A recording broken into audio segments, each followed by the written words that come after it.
Here. Councilmember Doran Becker. Here. Mayor Dunbar. Here. Let the record reflect that Vice Mayor Chilton is excused. Thank you. I also share he's anticipating to be here in the next 15 or so minutes. Okay, we will let him in. With that, please join me for the Pledge of Allegiance. I pledge allegiance to the flag of the United States of America and to the republic for which it stands, one nation, under God, indivisible, with liberty and justice for all.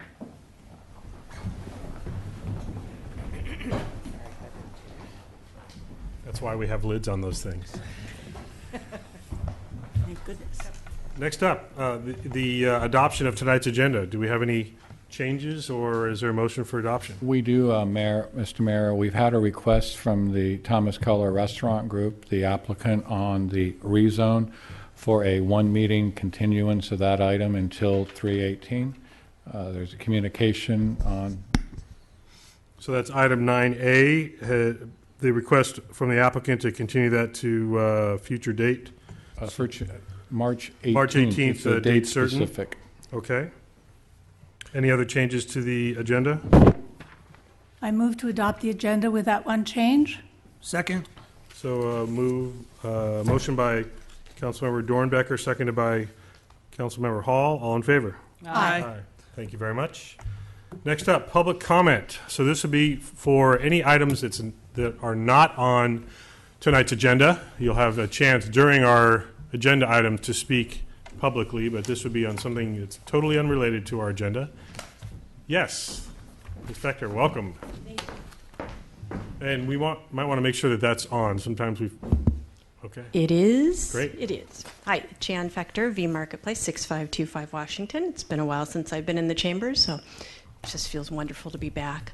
I would like to thank the town, specifically Bob Tiernan, who must have been able to retire now that the signs are installed, Steve Rogers and Sandra Smith, for their hard work, all of our hard work on the new wayfinding signs. They are fabulous. The aesthetic is perfect. I'll take some credit for that because I was in every meeting, and I'm just so pleased that they're here. So thank you very much for seeing that project to fruition. I think it's going to benefit all of our residents as well as our visitors. Thank you. Thanks very much for bringing that up. And we have at least one more item that we're making Bob stay around for, but other than that, he's almost out the door. Thank you. Any others like to speak on anything not on tonight's agenda? Seeing no other public comment, we'll move forward to our consent calendar. And is there any discussion or action on our consent calendar? I'll move to approve the consent calendar. I'll second. Councilmember Hall, we're trading places this time. And Dornbecker on the second. All in favor? Aye. Thank you very much. Moving on to our first presentation, and I think I'm going to jump ahead because I don't see our guests for our first presentation here quite yet. So, and I do see our folks from the American Red Cross. So I'm going to move down to presentation 7B, which is a presentation, proclamation recognizing March as American Red Cross Month. And we have the current chair, Kate Benscoter. Yes. Is that, I got it right? You did well. Thank you. If you're already joining me at the podium.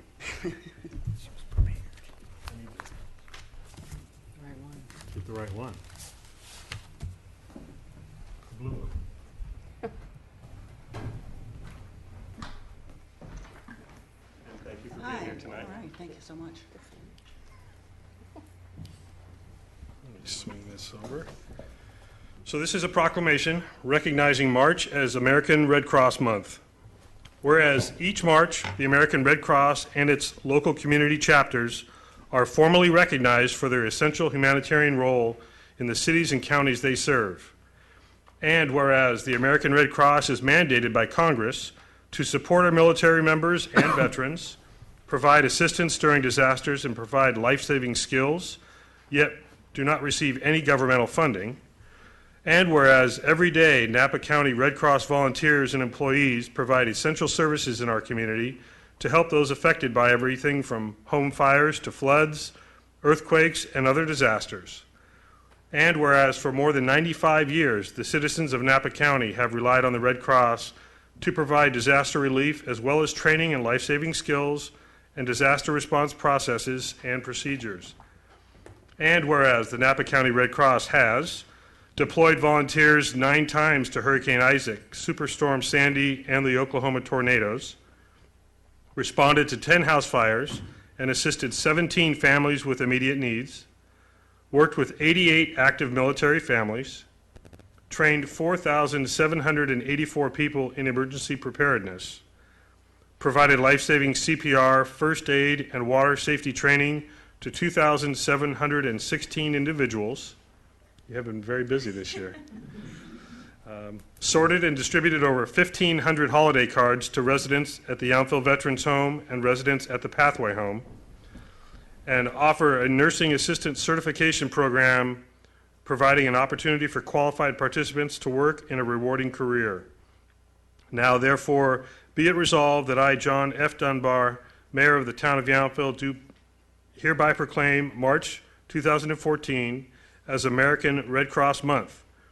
Especially during this extraordinary time for our country, we encourage all citizens to support the Napa County chapter of the American Red Cross and its noble humanitarian mission. So with that, thank you again very much.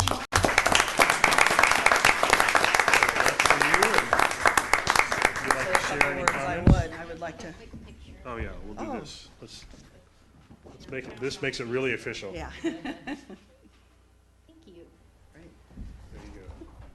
Thank you so much. Yes, my name is Kate. I'm the chair this year for the Napa County Red Cross, and I'd like to introduce Frances Hauser, who's the former chair from last year. And I'd like to brag about her a little. Frances is on our disaster action team, our DAT team, and goes out in the middle of the night whenever there's a fire to help place people and give them support. She also spent 2 weeks at Superstorm Sandy, serving in one of the shelters there. So we're really proud that we have a board of directors group that is very active in doing things like that themselves. So that's really, really neat. So again, I'd like to thank you. I've been involved at the Red Cross just for a few years, but I didn't know all the things they did, the service to armed forces and not just disaster relief, but also all the disaster preparation and the resilience after disasters that goes on for a long time. So I'm really proud to be involved with the organization. It's Red Cross Month all across the country, so we really appreciate you acknowledging it here in Yountville. And as the proclamation said, we're mandated to respond to emergencies without, governmental funding. So we have a fundraiser coming up. If anyone has ever been to the Real Heroes Breakfast at Silverado on March 19th, it's a wonderful event. March 19th, 8:30 in the morning. It's a breakfast where we honor heroes who've gone, above and beyond. We have people that, have pulled people out of burning cars and things like that, giving them a chance to shine. And that's March 19th. And if you're interested, you can call the Napa County Red Cross office, and we'd love to have you all there. And that phone number is? And that phone number is somehow not written on my piece. Francis, thank you. Oh, gosh. This gives you a chance to come on. Why don't you come on up, and that way you'll be on the microphone also. I somehow didn't write it down. 257-2900. Yeah. Great. Thank And you. website also, if people were to find that information? Yes. You can Google Napa County Red Cross. Okay. And it should be there. Thank you very much. And Great. see, we're a good team because Right. she Well, picks thank up you. my pieces. Thank both of you for being here and representing the amazing folks that give us all that support all year long. Great. Thank you for Thank having you us. very much. Thank you for all of us, to all of you.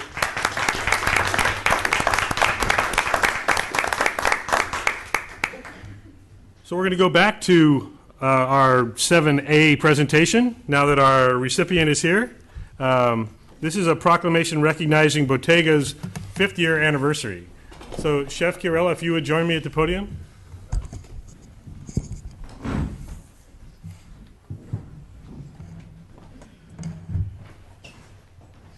Welcome, Chef. Thank you very much. And I know this is part one of a two-part presentation. We give you a little something, you give us a little something more. So I'll let you describe that. But I did give a proclamation to Chef Chiarello at Bottega a short time ago when they were recognizing this celebration. This time I am going to read it into the record You got away with it that last time, but not this time. So this is a proclamation recognizing Bottega Napa Valley's 5th anniversary. Whereas acclaimed chef, television personality, and longtime Napa Valley resident Michael Chiarello opened his first Napa Valley restaurant, Trevigny, in St. Helena in 1986. Since then, career highlights include hosting several television shows, such as the Emmy Award-winning Easy Entertaining on Food Network, 6 award-winning cookbooks, and founding the Napa Style Retail Store. And whereas Bottega Napa Valley Restaurant opened its doors on December 5th, 2008, on the historic Vintage Estates property in one of the oldest wineries in Napa Valley, the Grosinger Estate. The interior is both rustic and refined, with a warm color palette accented by distressed leather, imported Murano glass chandeliers, and Dongia fabric. I studied on that one. Whereas Bottega's interior includes 90 seats in the dining room, a full-service bar, and a chef's table topped with Calcutta d'Oro marble, an additional 26 dining seats, 40 lounge seats, and 2 wood-burning stone fireplaces adorn the outdoor terrazzo. 2 indoor private dining rooms with a private dining and wine room and bar complete the restaurant. And whereas Bottega showcases Chef Chiarello's signature bold Southern Italian flavors with a refined twist. The menu features artisan and house-made ingredients as well as local produce. It also showcases wines from the Chiarello family vineyards. And whereas accolades given to Bottega include Best Newcomer by Zagat, Top 10 by Forbes, Top 20 by Esquire, and Top 100 Bay Area by critic Michael Bauer.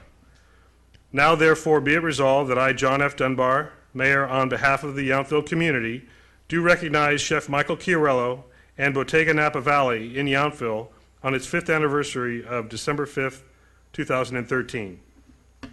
Congratulations. We'll close over this way so we don't film a lot. So I'll give you that, but I'm going to stay down here just in case there's anything else. Just in case there's every, a quick second. First off, to the city of Yountville, thank you.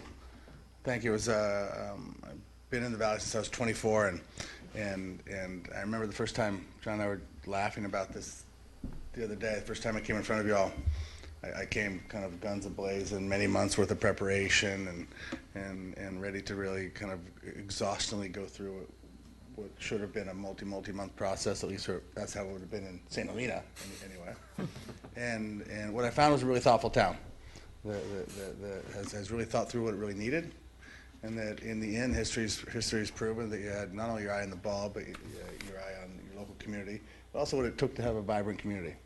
And if all of you don't remember, beginning of December 2008, it was Armageddon, and Yountville, great properties and towns, the property that I'm on, that Jan helped bring me to. Thank you, Jan, and the Egan's. And a town like this survives when you come across a storm. Your ballasts are strong, and the town was strong. We had a chance to open and really build. It's nothing gives me more pleasure than to serve on the other side. And as tough as chefs can be on the outside, in the end, being a servant to not only the locals, but our guests coming in, not only doing the best we can, but doing better than we can every day, made the first 5 years go by fast. And be an extraordinary amount of fun. We're very proud of what we had a chance to do, and super thankful to all of you. Having said that, you can't take if you don't give. There's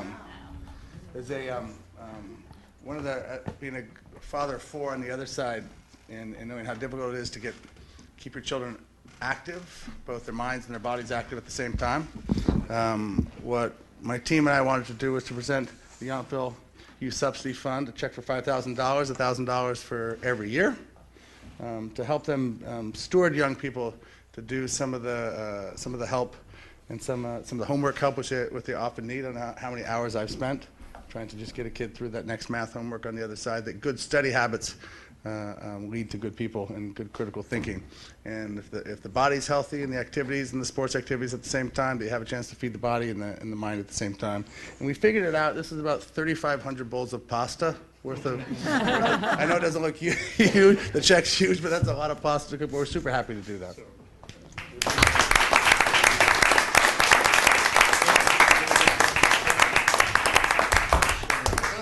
Put in the direct deposit shoot.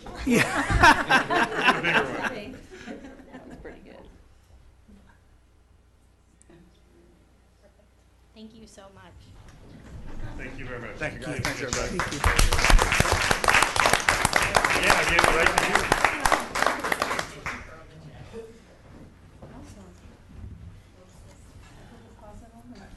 Thank you.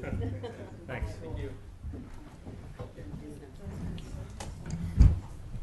So there's no pressure on our next presenter. But I will invite up Linda Conchilian, who is our representative on the, what are we calling it now? It's not the Napa City County Library anymore, is it? No, It's just the Napa County Library Yes. in Yountville. But you're representing us at that commission, so this is your annual report. Welcome. Yes, thank you. Yes, it is a hard act to follow, but I'll try my best here. My name is Linda Conchilian, and I'm the Library Commissioner for the town of Yountville. I'm also on the board of the Friends of the Yountville Library, and I'm a Yountville Library volunteer. Mayor Dunbar and council members, I'd like to give you my annual update of the Napa County Library Commission. This past year has been a very exciting one with many changes happening to our Yountville Library. This time last year, we had just initiated our volunteer program and added Wednesday night as extended hours. This year, the volunteer program has been expanded, and we now have 3 nights, Tuesday, Wednesday, and Thursdays, of extended volunteer hours. The Town Council approved funds for 4 paid hours in last year's budget. And with these additional 10 volunteer and paid hours, we were able to open the Yountville Library an additional day, Thursday. We rearranged the hours the library is open to deliver a more convenient experience for the users of the Yountville Library. Last year, during my annual update, I proposed 3 goals to accomplish during the upcoming year: more Yountville Library hours, more volunteer program hours, and scheduling our open times to meet the requests of our library patrons. I am proud to report that all 3 goals have been achieved. It is my strong hope that the council continues to fund the 4 additional library hours in the 2014-2015 budget. The Napa County Library Commission approved adding a high school student to our commission last year. We are currently accepting applications for this position. We have added some wonderful new programs at our Yountville Library this year. Our head librarian, Ruth Barney, has started a creative new program for our newest Library Day, Thursday. It's a book club with a twist. Once a month, people of all ages come to the library and discuss the books they have read. This way, everyone is able to choose what they read and share their choice with others. Another program on Tuesday afternoons invites our young readers to read to Emmy, a certified therapy dog. Yountville participated in a library bake contest with all the county libraries and St. Helena. We had 2 Yountville winning entries from our local contest that moved into the county bake-off, and we won. The town printed our new hours on the library door and hung a wood sign with our hours over the door. Thank you very much. This year has been a great success for our Yountville Library, expanding our extended hours volunteer program to 3 nights a week, opening a new day, Thursday, that was previously closed to our patrons, and creating new programs. I love being part of making these important changes and seeing them enhance our Yountville Library. Our library is improving daily because of the great support we receive from our volunteers and our town council. Thank you. Thank you very much. Any questions? Any questions about the report? No. I would say that equally matched any of our other presentations with that much positive feedback and accomplishments throughout the year. So thanks very much. And it's our pleasure to help you do what you're doing so well. We appreciate it. Well done, Thank Linda. you. Thank you. Thank you very much. We're going to move on now to, let's see, we don't have any public hearings. We'll move on to our first administrative regular item, 9A. And there was a mention, just so we can get this on the record, Steve, did you want to just reference the fact that this has been requested for a continuance by the applicant to March 18th? That is correct. Is there anything else you needed to share with us, or we just need to make a motion to continue it to the 18th? Make a motion to continue it. Is there such a motion? So moved. Second? Vice Mayor and Councilmember Dornbecker seconded. All in favor? Aye. Aye. Thank you. We'll move right on to our next one then, which is Madison and Yount Street Pavement Rehabilitation and Sewer Repair Project. And we will start with the staff report. Good evening, Mayor Dunbar, Council. This is a project that's in our capital improvement program. It's the reconstruction of Madison and between Washington and Yount between Hopper Creek and Yountville Crossroad, with a bid alternate to continue the work north of Yountville Crossroad to the cemetery. So we have a PowerPoint presentation. We've had a meeting last week with some of the neighbors. We had a neighborhood meeting last night. This is a presentation that we made last night, and just want to get it in front of you, in front of the public. I have is this right here, is the one sheet. I don't have it. That's it. Go ahead and click that. Oh, that is? Yeah, they'll be both. That was what I had pulled up. Oh, let's try the other one.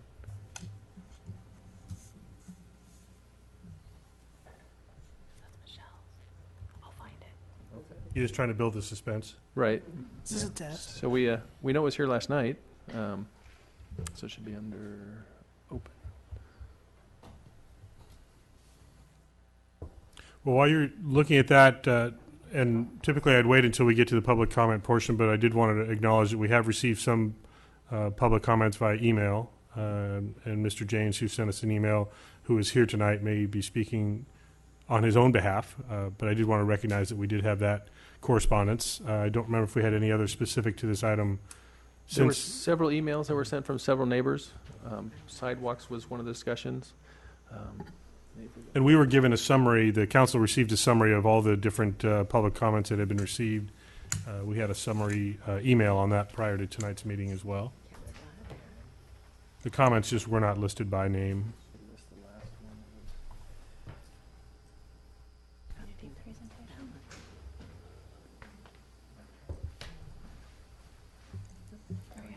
All right, so here we go. So there's several parts of this, and we're going to talk about the street work, and then we'll talk about the sewer work, and then we're going to talk about the street lights, sidewalks, and then the schedule. During the work, there'll be detouring traffic, truck traffic around the area. They will be grinding up the road. They'll be essentially moving from one side of the street to the other side of the street. So they'll start on, for example, the south side of Madison, have the traffic on the north side, and then they'll switch over and do the other side. So I guess it's... And hopefully, folks that just arrived and you're sitting on this side, hopefully you're able to still see that. If not, you're welcome to slide on over. Okay. So the sewers were built in about 1955, so they are getting old. The street pavement is pretty much in poor. We've talked about pavement condition index. They're around 30, so it's well below the 50. And some places failed. There's potholes, alligator cracking. I mentioned we're adding some sidewalks, street lights, bike lanes. And then we'll also talk about parking. So I mentioned this has been in the capital improvement program, the town sold bonds for town hall and for this project. This is a typical vitrified clay pipe. These are usually sections of pipe that are pushed together. They often will get root intrusion, groundwater will come in, they're brittle. And over time, they last a long time, but they can have failures. And so eventually, it's been 50, 60 years so far. In a few more years, then it'll get more and more likely to fail. So we're looking at, design life of 50 years. Sometimes it'll last 100, but, at some point you want to go in and replace these sewer pipes. The other issue we've had is a lot of inflow and infiltration of groundwater, which then we pump to the treatment plant and treat, which is expensive. So typical technology in recent past has been to excavate the street down to the sewer, replace the sewer pipe and put in a new sewer pipe, and then backfill the trench. One of the issues we have out here is that these trenches the pipes are 10 feet deep, so you start to get into some risk with workers and shoring and things like that. So to avoid that, we've come up with some new technology. The other thing is you end up doing a trench in your street, and that causes premature failure of the pavement. So it's called cured in place pipe, and what they do is they insert a synthetic sock, you might call it, from one manhole down to another manhole. They pull it through the pipe, and they fill it with water, and they cure it against the pipe. So here they are at a manhole. They've pushed the synthetic material through the pipe, and then they're going to put hot water or steam into the pipe to push it out against the existing pipe on the inside, and that will create a new pipe lining on the inside of the pipe. So on the lower right, you can see that the pipe is being pushed by water pressure through the pipe, and it just sort of expands as it goes down the pipe. And then they'll pump steam or hot water into the pipe between the manholes, and then that will push it up against the outside of the pipe. And so that will create a smooth surface and also a watertight surface between the manholes. We're also going to be coating the manholes with an epoxy concrete, and that will help also reduce the infiltration of groundwater into the sewer collection system.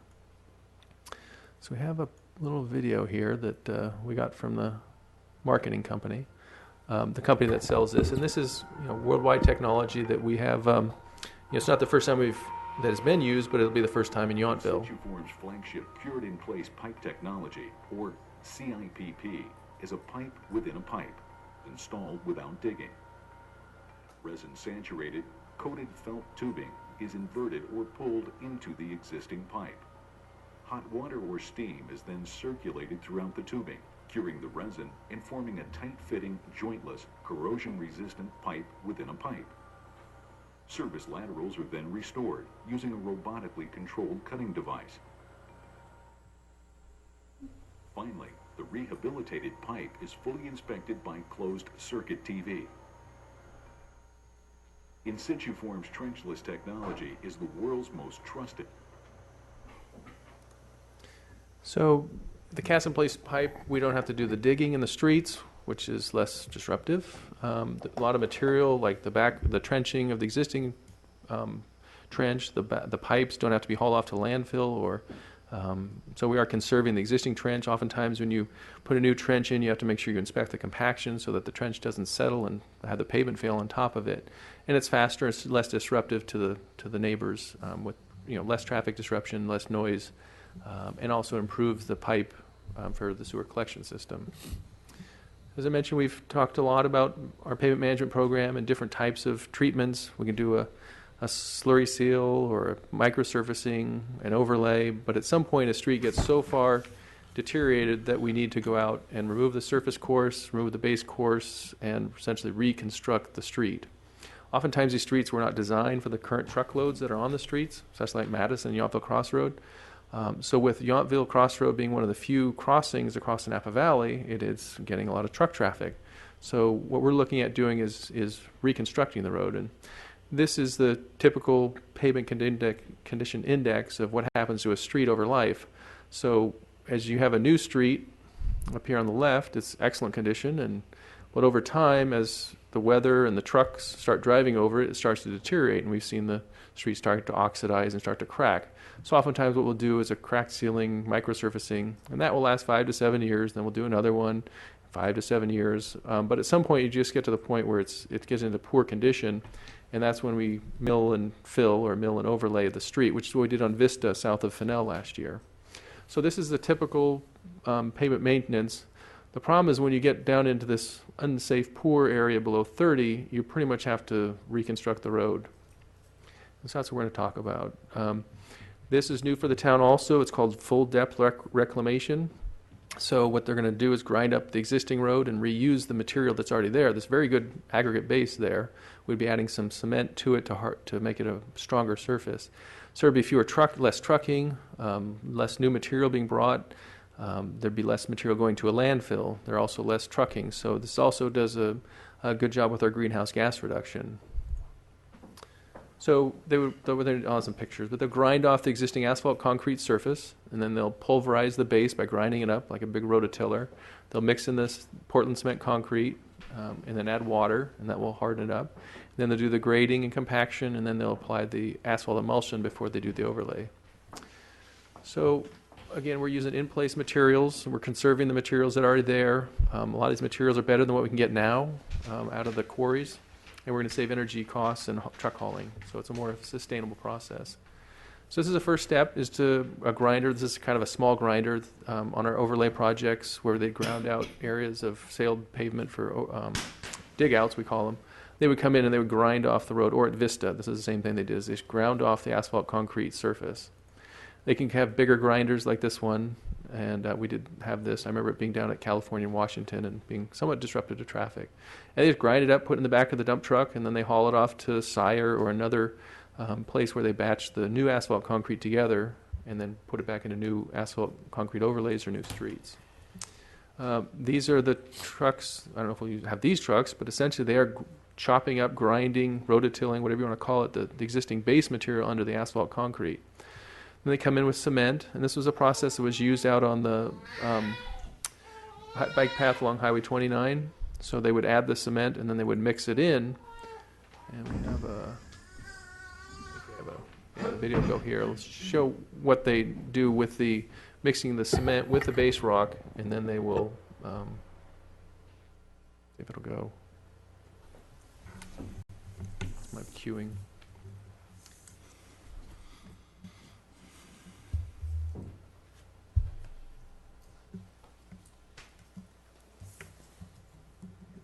Well, it went faster last night.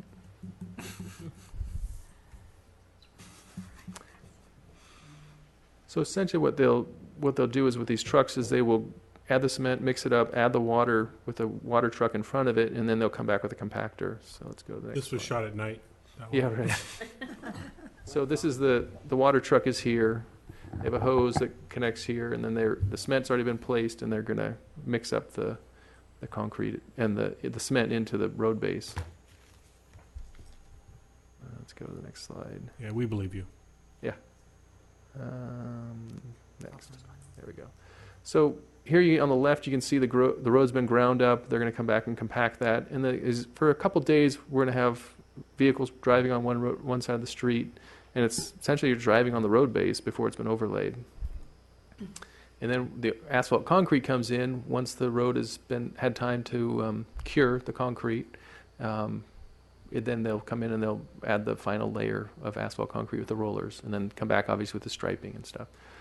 So I also want to talk about sidewalks. This is the northeast corner of Yount Street and Adams, and so this is when the Yountville Square subdivision was built in 2005, I believe. They built this sidewalk and also the sidewalk from here down to Hopper Creek to connect to the existing sidewalk. Sorry, Graham, before you go to sidewalks, are you going to go back after you talk about this to say exactly where that repaving is going to take place? It's on Madison between Washington and Yount, and on Yount between Hopper Creek and Yountville Crossroad with a bid alternate to go up to the cemetery. Okay, I just want to make sure that it's clear what stretches we're talking about, and maybe we go back over that toward the end. Okay. Okay, thanks. So what we're looking at is continuing the sidewalk here to the north, to the sidewalks on the east side of Yount, north of Yountville Crossroad at the Crossroad condominiums.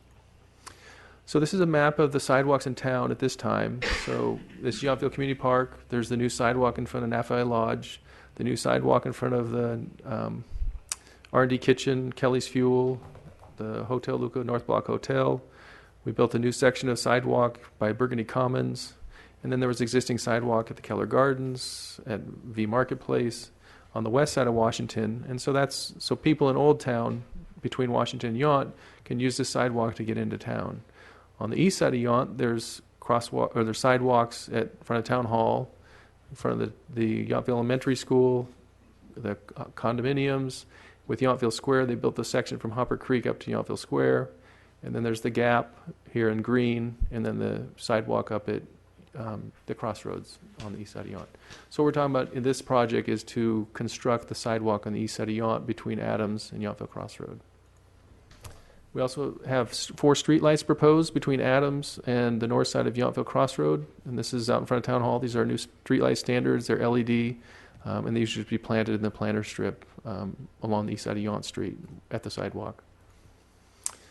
So the schedule is, if the council approves the 90% plans and specifications tonight and authorizes us to go out to bid, then we would go out to bid this week and open bids on April 4th.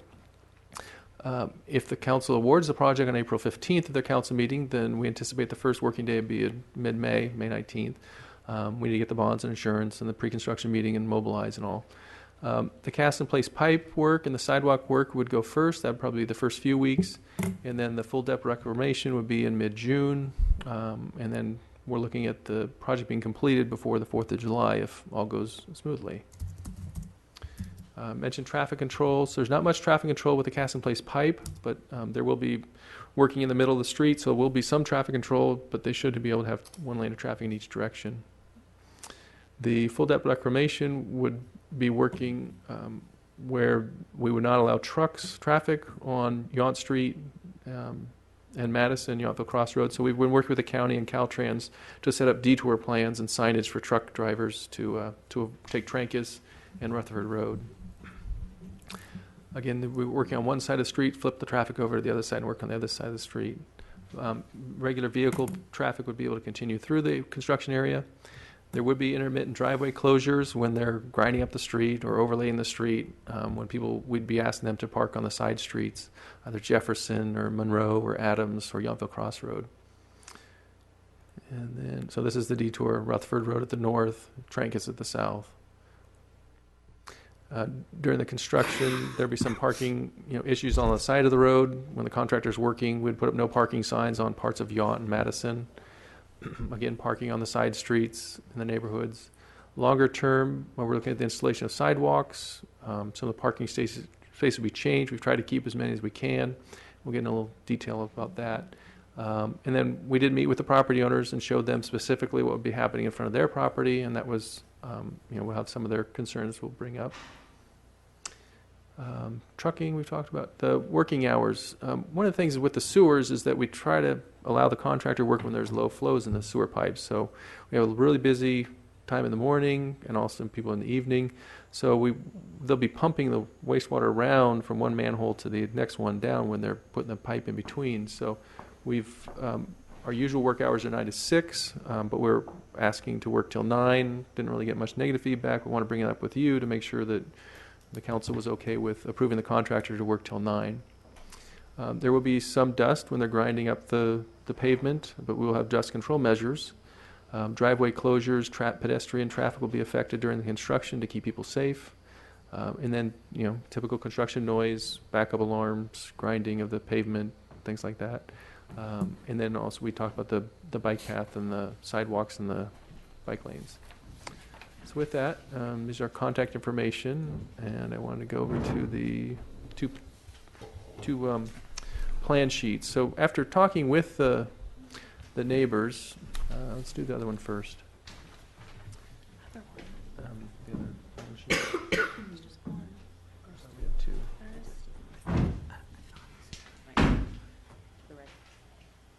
This one?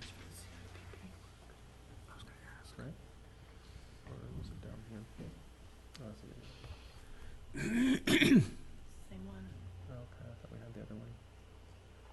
It's the one right next to it. The icon right next to it on the desktop. Graham, while you guys are getting set up, I'll do a Reader's Digest summary of some of the discussions from the community, and then Graham can showcase some of the changes. Staff mentioned there were 2 outreach opportunities. One, staff attempted to have one-on-one meetings in the field with affected property owners, and then last night there was a neighborhood meeting. And I want to summarize, we had some very good dialogue and some thoughts and input from the neighbors. And generally, I think there is strong support and recognition that the sewer lines need to be rehabilitated, and there was some appreciation for the approach that the town was using. And then there's definitely an agreement that Yount Street definitely needs to be rehabilitated in Madison. There was very strong support from the neighbor that were there that North Yount, meaning north of Yountville Crossroad, be included in the project. And we've explained how the bid alternate process can work and that staff supports that. We do believe that, there's hopefully our funding and our market will do well in terms of going out on the bid. But if not, we have the ability to request additional funding from the Capital Projects Fund to bring that section to full completion, and staff certainly supports that. But there was strong neighborhood support for getting all of Yount done at one point. And I do want to clarify that part of Yount Street that we're dealing with, as the Public Works Director indicated, is north of Hopper Creek, and in this case, past the Yountville Crossroad, with the bid alternate that would take it to approximately the cemetery.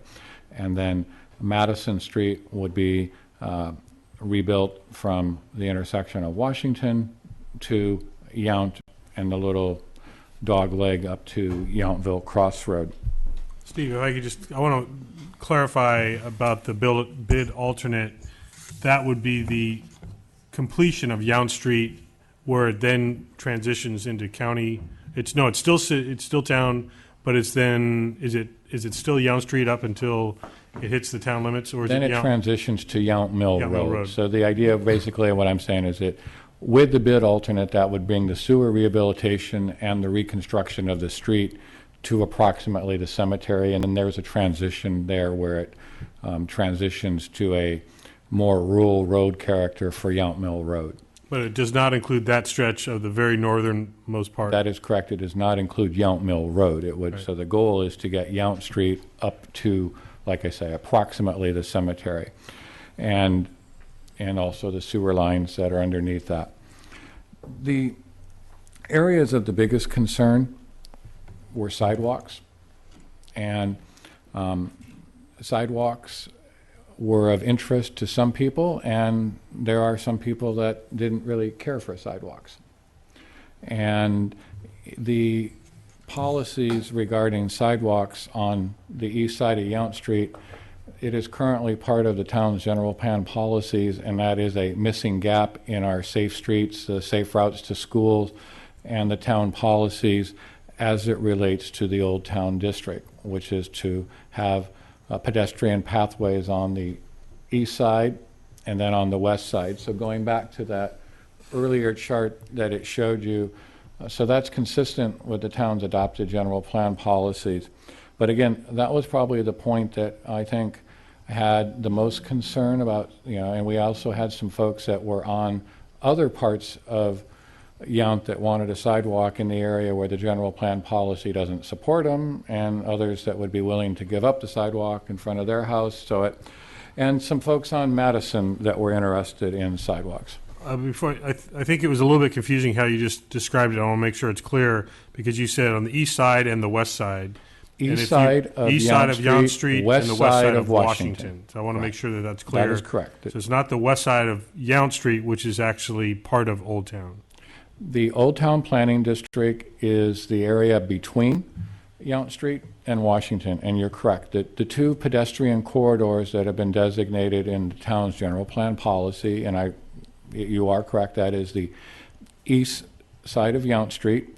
And as the Public Works Director shared with you, there were some sections that have been filled in earlier, including probably, I think the area that is probably the most realistic to compare this project to would be north and south of the Mount Street intersection, where older neighborhood, older construction, and we work to craft a safe pedestrian access through that area connecting. The other area of concern was the large historic elm tree. And there's an elm tree kind of where the intersection of Madison comes in to Washington. To Yount. What we've attempted to do, and I'm not going to profess that it was completely satisfactory, but we attempted to spend some one-on-one time with some of the property owners and look at what could we do to try to make the situation a better situation for everybody. And as I'm just going to say, and no deference to our engineering staff, but sometimes when you plot things on a map and you go look at it versus what's it really like in the real world and how does it relate to the people that are going to be living with it. So we tried to spend some time, and I will point out, as you guys know on this side, the public process is not always easy and it's not always simple. But that's why we had the one-on-one attempts with the property owners and then the neighborhood meeting. So in listening to them, there's some considerations that we've worked on, and we have presented to you a second draft, which Graham will go over. But some of the considerations that we think will make for a better project will include the sidewalk, but using a 4-foot sidewalk We revisited a couple of the locations where the ADA curb cuts would be, and we're using a different style, more of a depressed style as opposed to the bulb out style to kind of diminish its look a little bit so that, and we've worked with several of the property owners to try to address that. We also shared, and it's probably going to be no surprise to everybody, that if we could avoid yellow truncated domes, they would prefer that. And the good news is, so we talked to them and asked them what color would they prefer of the choices, and white was the preference over yellow. So those are some considerations. And I think we've been able to relocate the crosswalk to a more prominent location where it will be Yount coming into Madison, and then moving. It will allow us to save the elm tree and do a bulb out, a little bounce out around the tree. Now, I'm not gonna, I will point out, we're very close to the tree, so there will be some impacts there, but the original plans had the tree being removed and the sidewalk going where the tree was. So I think there's been some consideration working and to look at the placement to try to address, especially on the very northeast quadrant there on Yount Street as it approaches Yountville Crossroad. Those areas did affect some of the neighbors a little more significantly.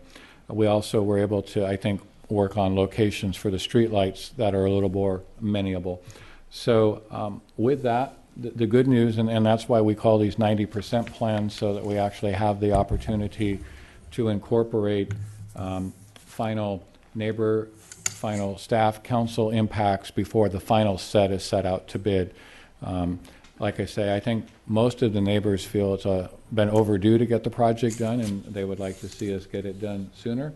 And I do know that some of the neighbors we talked with are here, and I'm sure that they'll let us know some of their thoughts on that. But like I say, I know it's not always a well-understood process, but staff does care about our community and what the neighbors have, and I do want to also give a shout out to our staff and our design team that really tried to put some ideas together and have them here tonight so that the council and the neighbors could see that we were going to be making some changes that I think will reflect their feedback. So with that, I'll let the Public Works Director kind of show the graphic. Sure. In the 90% plans that are attached to the staff report, this is the intersection of Madison, Yountville Crossroad. So in those plans, the crosswalk's on the north side of the intersection, which is where it is right now. So what we looked at doing was moving it to the south side and talked with the neighbors, and that seemed to be reasonable. We could put an ADA ramp here next to the parking, next to the apartments. The sidewalk, instead of going straight through here, would move out into the street more to avoid the large elm tree that's here at the intersection on the east side. And then also to allow this, you can see there's some perpendicular parking next to the apartments. And so this curb, instead of being a vertical curb, would be a rolled curb, such as we have on Oak Circle. And so people could still drive across the sidewalk into this parking area. Talking to the neighbor, they would like to do the same thing. They have a driveway here, the elm tree, and then they would like to drive over the sidewalk and park perpendicular. The black line here is the town right-of-way, so for them, they would mostly be in town right-of-way and partly on their property. There's two options here where the parking could be parallel, parallel parking spaces, or we could do again, similar curb adjacent with the curb right next to the bike lane, and then the sidewalk, and then they could park behind the sidewalk. The alignment of the sidewalk around the corner here to Yountville Crossroad was made on a curve with a ramp here moving away from the front door to the historic building, and then we just tweaked or moved or rotated the crosswalk here a little bit. And there'd be a street light here on the northeast corner of Yount and Yountville Crossroad, one closer here to this intersection, one in the middle, and then one down at Adams and Yount. So those would be the street lights. The other thing that we got a couple emails from the neighbors. They were asking about undergrounding, and with the presentation last council meeting, I mentioned it would be $8 to $10 million to do undergrounding. So it's not in the current budget. It's as an unfunded in the 5-year capital improvement program.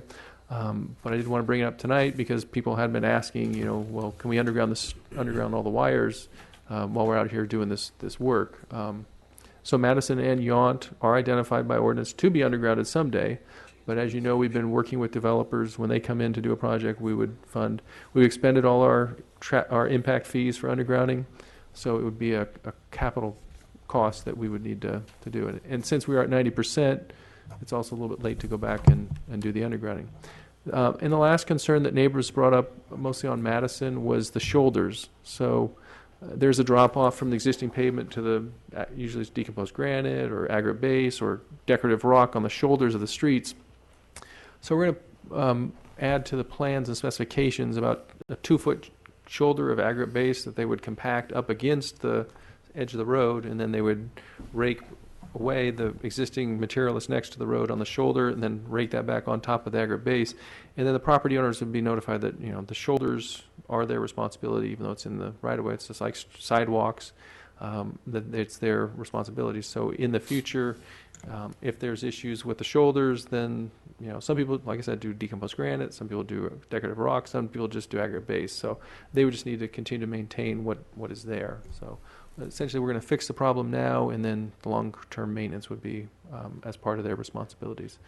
So I think that are most of the issues that were brought up by the property owners, and, you know, issues, concerns. The town manager addressed some of the things we've had at the meetings. So with that, I can answer any questions you may have about the project.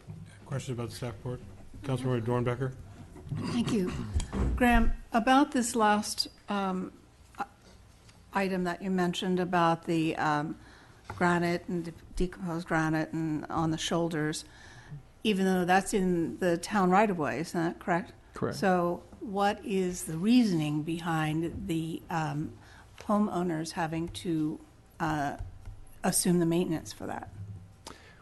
It's essentially the street and highway code says that sidewalks and our ordinance is written that they are responsible for the sidewalks in front of their, even though it's in our right of way. And so we're continuing that to say, okay, the town will take care of the pavement, but we have essentially an easement over their property. Most property lines go to the middle of the road, so it's their underlying property that we have a road easement over. And the other thing, if I would, Councilmember Dornbecker, is in Old Town, in those areas, you'll note different property owners have different preferences for what material they want. There isn't a town standard. So some property owners, you know, want a brownish DG, and the next are using a pea gravel. So it's really their preference as to what they want. So, and that's just a continuation of decades-long practices in the character of Old Town. The other one to think about is the driveways. So they bring their driveway from the edge of the pavement into their garage or their yard, and so they're also responsible for maintaining their driveway if it's asphalt concrete or some other material. So it's just a continuation of that same. Thank you. Thank you. No other questions. Councilmember Hall? Yeah, I have a couple of questions. So I think I heard you say the work would be performed from 9 a.m. to 9 p.m. specifically as it relates to the CIPP? Correct, for the pipe work. Is that loud work? I mean, I've never seen it. Fortunately, I've never heard it, but I imagine it's got to be somewhat disruptive. Mostly it's pumps, generators, you know, making the steam, so it's not like jackhammering or anything like that, but it's like vehicle noise. And what was in general, I'm sure we'll hear, but what in general was the neighborhood feedback to being that late? There was no negative feedback. Okay. 9 p.m. just, I mean, I'm in bed at 7, so what do I know? But, I mean, the reality is it's, you know, people are trying to have their evenings, and if they're making noise and stuff. I do want to clarify there were concerns that they did not want to see the road construction noise go to 9 o'clock when they. Understood. So there was generally support for the later construction for the CIPP, and we'll use their more standard 6-ish for the street work. Okay. I did have a question about something that I thought I heard, and maybe I misheard it. Where is I mean, this is going to be disruptive to the road. There was some comment about the detour being at Rutherford Road at the north and Trancas at the south? Correct. So there's a slide in here that shows the detour. Just to make sure I heard that correctly. Well, that's for large vehicles. Correct, just for trucks. Okay. So that was the intention. Those that typically would use the crossroad. Understood. And Okay. Madison as a throughsurfare. From here. I'm But surprised. vehicle traffic still has access Well, in and out of town. But I'm just surprised they would send them that far south to Trancas and not Oak Knoll or something. But Well, Oak Knoll You has guys know what you're doing. has a load limit, so it restricts 'Cause of the the weight of the bridge. trucks, right? And same with Oakville. Cross Road, I Oak think Cross also Road. has a limit. And the county is working on a project to improve the bridge there, but it's fine. it has a load limit as well. Okay. Those are the only two things that popped out. I mean, I was getting this map backwards all along, but I think I understand everything that you presented. Thank you. Councilmember Mueller? Yeah, a couple minor questions. So the 9 a.m. to 9 p.m., what's the estimated calendar time that would be going on? Probably 2 to 3 weeks, and that's moving because they'll start probably at the upper end near Madison and Washington, then they'll move the next block, and then move the next block down. So it's not in front of everybody's house for 2 weeks. It's moving through the neighborhood over 2 weeks. Okay.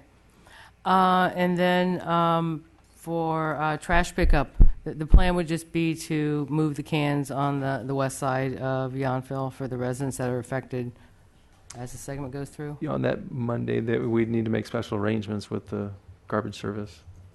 Okay, but so it's really only going to probably be 2 times then, because each segment's going to move over a 2-week interval is what you're thinking, so it's going to be a minimal impact. The street work will be about a week and a half, and so that's when they're grinding up the road. If they start at 9, They hopefully can't the drive on garbage it. can be taken before 9. So it's pretty short time. Next week when they overlay, hopefully they get done before 9. Okay, thanks. Thank you. Vice Mayor, questions? My only question is, this has to do with just the extent of the project. When we originally went out and spec'd this project out and floated debt for it, et cetera, the intent was to go up to the very south part of the cemetery. Isn't that correct? I mean, we'd always talked about going to that point. I had the same reaction, which was, we talked about a bid alternate, but I think this was originally sold to the public as it was going to go all the way up to that Well, part I that was think- resurfaced. If I would, yes. So the process, and I was trying to explain, when we did our bond financing, we defined the project limits, and the project limits got defined to Yountville Crossroads. So that's why we've added the bid alternate from the get-go to try to ensure that we can get all of Yount Street done. So we did the financing documents, it did not go all the way up to. That is correct. Yountville? So but that was, you are correct that the council's goal was to. So what we have now is, we have the funding project, and really the bid alternate is our vehicle to ensure, and no pun intended by use of vehicle, but it's our mechanism to ensure that we will be able to get Yount done to the limits that the council identified. I will point out that we're very tight on the engineer's estimate. So we're optimistic, but if I was to be betting, we're probably going to be asking for a little bit more to get that part done. But as you all know, when we briefed ourselves, the Capital Projects Fund does have the capacity to support finishing this. Thank you. Councilmember Hall, one more? Thank you. I'm sorry. Quick question. My recollection is that bike traffic coming from the Yountville Mile down Madison then takes a left or goes north to Monroe. No, it's on Madison, jog on Yount to Yountville Crossroad. So it goes all the way down Madison to Yount, takes a left, and then a right back on the crossroads. Right. Okay, thank you. So I do have a few questions. If I heard you correctly, you said the reason for the 9 p.m. Hours of operation for the tubing The cast in place pipe, Yeah. cured in place pipe. is because of the sewer levels, and that's a convenience to the construction crews? Is it?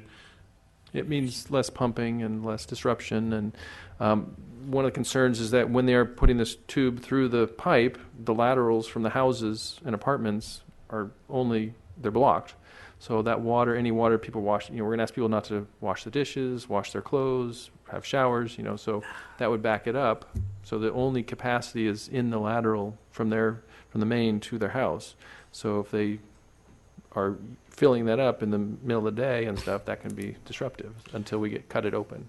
So that's what I'm trying to get at. You're proposing that we ask the residents, I understand it's a rolling block at a time, but we're asking them to use almost no water until 9 p.m. for that whole segment of their When it's in their street. block, right. Let me clarify that, Mayor, because that's a good question. But that's really only going to be one day in front of their home, and we've got a process in place where we'll be letting them know when that's going to be. So that's not a multi-day occurrence when you need to minimize water use. It's generally a one-day use. So they might get 4 or 5 homes done, and then the next 4 or 5 homes the next day. Can we clarify that if it's more or less one day, or can we get an assurance that we're not asking people to, have that burden on them for more than one day? It is. That's what I'm saying. Okay. It's a one-day. You said it's approximately. Well, I mean, I'm never going to. Well, the process, that's what I'm going to asking. say, it's much more of a guarantee than the open trench where you actually take the lateral out. But I mean, the expectation is it's one day in front of that. They do the process. The device comes through and reconnects, opens up the lateral. So they do that in a small segment, moving forward through the neighborhood. So Is that clear in the bid documents that that's the expectation of the movement of this process? Right, so what the inspector would do is the contractor would only do as much work as they can finish in a day, so they wouldn't leave at 9 o'clock without opening up the sewer laterals. So there's the possibility these homes will not be able to use water overnight then? No, No. it'll be opened up for the They night. will be at 9 opened That's up. p.m. right. So there's the language in here that says that. Right. That we can't have a contractor that just started late for some reason and says, gee, sorry, we didn't finish. Right. Or do we have some kind of penalty for that? I mean, is there a way to make sure they don't put more burden on our residents than we anticipate? Because we know it's going to be a pain, but if it's one day, I think that's And- reasonable. But if it's because of the construction crew's failure to move along Right. in a timely manner, I don't want our residents The- to have to respond The to that. Public Works Director is correct. What we have is we have an on-site inspector, and they can't leave a section that does not have the laterals open. That is the contract specification. Right, and if I guess we haven't written like a liquidated damage penalty into there, but what would happen is if the property owner has a backup into their, if they leave, let's say, for some reason, I don't know, emergency, then they would be subject to claims that would be filed by the property owner, and then we would take those claims out of the payment to the contractor. So that would be the penalty, is that if, Well, I'm even going to go stronger. Like I say, the language is such that they're trying to prevent that, and the expectation is that all of the laterals have to be open by the close of work. So that's the way it's written. I prefer that answer. Speaking of claims or fines, when you tell me that it's supposed to be finished by the day before the 4th of July weekend on a Friday, do we have penalties in place if they go beyond that date? there are liquidated damage penalties. What the concern is that if we don't start on the 19th, or there's rain days, or there's legitimate delays, then that could delay it past July 4th. So we've really tried to push this project to get it done by July 4th, but if there are things beyond the contractor's control, beyond our control, then that could possibly push it past the July 4th. Do we have language in there that if it's the negligence of the contractor or subcontractors, then they will be fined? Correct. Okay. So every day that they're, and if they are delayed at their own, on their own, not because of the town or the weather, then yeah, they would be penalized. We reduce that from their payments. Okay. Getting to some of these techniques we're talking about, the cured in place, we're not, I assume we're not compromising longevity, durability, any of the performance features. Correct. Than we would having the traditional metal pipes. It's like having two pipes instead of one, so it's better. And the costs associated with that process, how does it compare to the traditional? It's about a third of the cost because you're not excavating, digging up the old pipe, putting a new pipe and new backfill material and paving. Okay. And same kind of question about the full depth reclamation. Is that because you're not having to haul it off site and bring back product, you're shortening that whole process of grinding out the existing road? Yeah, the asphalt concrete surface will be ground off and hauled away, but the base material will be reused, and cement will be added to make it a harder section for the roadway, and then we put the new asphalt concrete on top. So instead of removing everything and then hauling in new base rock and then hauling in new asphalt concrete, we're reusing the base material. Right, right. And two things about the modifications that have come up from the public comment. You're okay with 4 feet sidewalk width instead of 5, given that it's in this very specific area and we don't have a problem with ADA accessibility or anything like that? So what the town standard is in commercial areas is 5 feet. So along Washington Street, for example, we've been putting in 5-foot sidewalks. In residential areas, we put in 4 feet. It still meets ADA. Okay. Last question for you right now regarding the elm tree and the bulb out. There is no concern about the bulb out affecting the large vehicle traffic that uses that Madison-Yount turn, because it's now that you have that crosswalk on the south side of the intersection, you feel like there's no problem there? Correct. There's a shoulder on the east side of Yount Street where there'll be parallel parking, and then as that ends at the intersection with Madison, then it would go to the bulb out would be there, and it's be in the same area where cars would have been parking to the south. So maybe I need a clearer definition of what you mean by bulb out here, because when I think of bulb out, I'm thinking of what we've seen like right in front of the think school. the clarification would be it's bulbing out so that it goes around the tree. The sidewalk makes a bend around the tree rather than... But it's not a bulb out like we have on Mulberry and where we have in Yount, so maybe we need a different term there. It stays well within the right-of-way. Right. So a bulb out, but it's only be allowed 2 or 3 feet out into the street. So down to the south on the east side of Yount, there's an 8-foot parking shoulder. When you get to the intersection, the sidewalk and curb and gutter would bulb out into the street, and then beyond is the bike lane. So the truck traffic and the vehicle traffic will be staying out of the bike lane and the shoulder, and the bulb out will be within or closer to the curb alignment than the shoulder of the parking or the bike lane. And I'm sure all of our wise engineers have analyzed that and have determined that's fine. Right. We've done the topographic survey and they've laid it out, so it should be fine. Okay. Those are my questions for now. This isn't officially a public hearing, but we're absolutely going to invite the public to speak on the issue, because I know some of you are here about this. And Mr. James can't wait to get up. Mrs. James wants me to come home for dinner. All right. Fair enough. Mayor, Council, good evening. Jason Tiedemann James, 6913 Yount Street.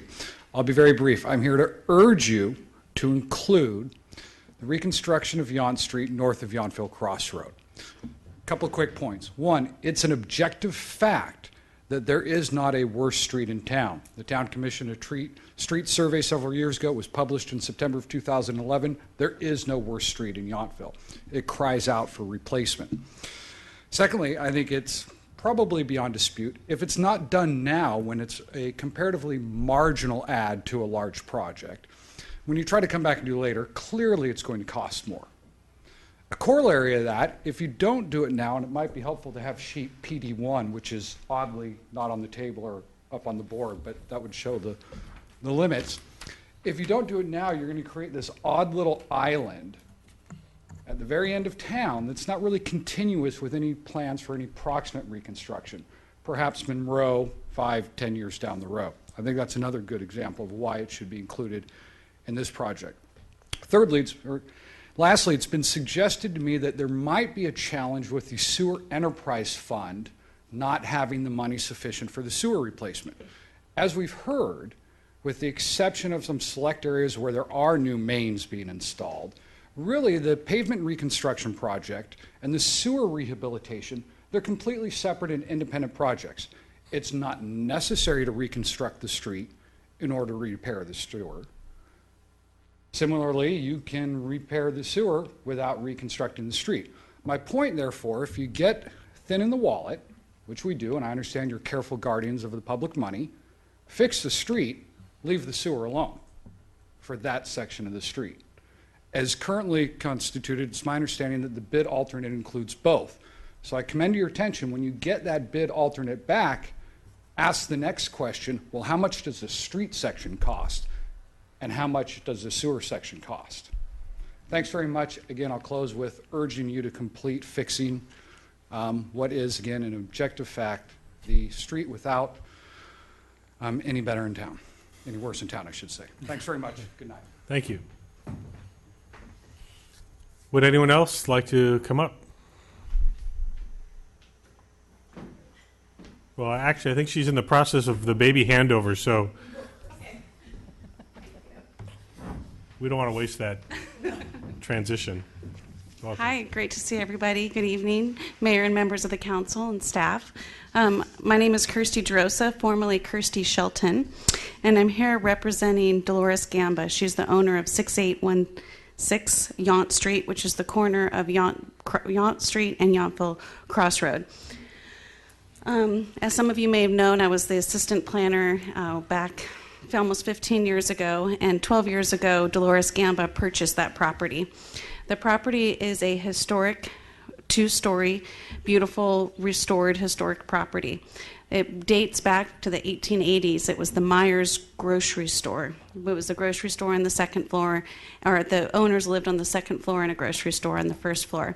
And back in 2003, it was known as the Cat Lady's house. And Dolores Gamba purchased it and rehabilitated it into its current state.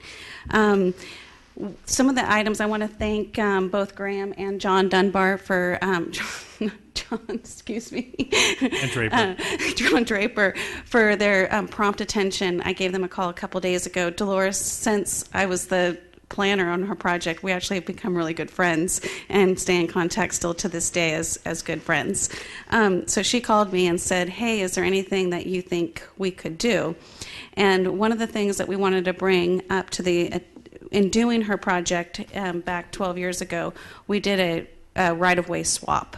And so the current plan, PD2, Graham, if you don't mind putting it up on the overhead, basically we gave right-of-way in exchange for this. It used to be this little corner where the bike lane is now used to be owned by Miss Gamba, and we gave it to the town for right-of-way for the truck route in exchange to gain, so that right where that red dot is, it's actually 4 feet to the west, which although we are in favor of the current revised plan, it might create an issue with the revised plan, because if you actually, this property line is not drawn to the correct current property boundary, and so if you move it to the 4 feet to the west, it might become in the way of the proposed new ADA ramp.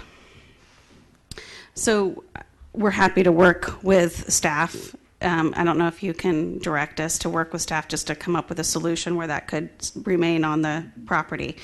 And because it's a historic property, I'm really happy to hear that we can do the white rather than the yellow rumble strips. And we were also very happy to hear that we could relocate the street light, because once you look at that right-of-way, the amended right-of-way 4 feet to the west, it actually creates a very unconforming setback.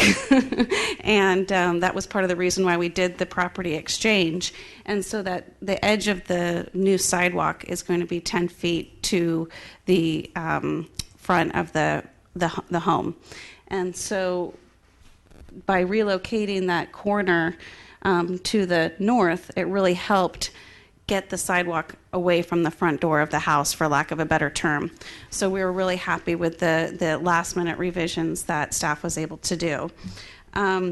More importantly, just the look to be in harmony with the era of the house. Ideally, Dolores would not want a sidewalk 10 feet from the front of her house, but in understanding that it's in the town circulation element and that even though her property is historic, it's not in historic zoning, we're trying to make the best of it.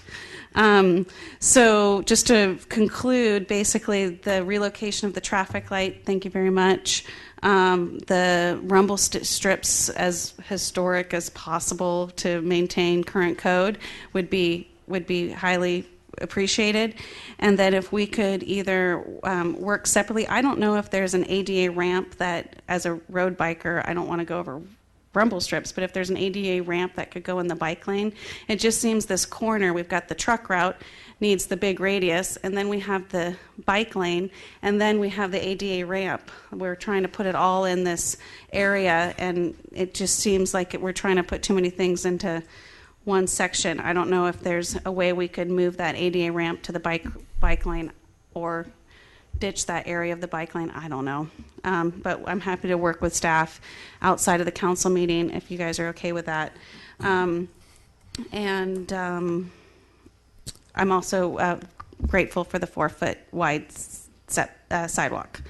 So there was a letter submitted. I don't know if Graham and John referred it to him, but it also concluded those same points. And I think, Dolores, I didn't make it to the community meeting because Gage back there is 10 days old, and this is our first outing. Mhm. So it's going to go in the baby book that we came to the town council meeting. I think Dolores left feeling very appreciated, listened to, that the staff was really great in helping out. So you guys have a good staff here. Thank you. Thank you very much. I'll try to talk a little softer now that I realize. Yes. Okay. Anyone else like to speak? Speak softly. Oh, yeah. Okay. I have 5 of them, so I understand that. Yeah.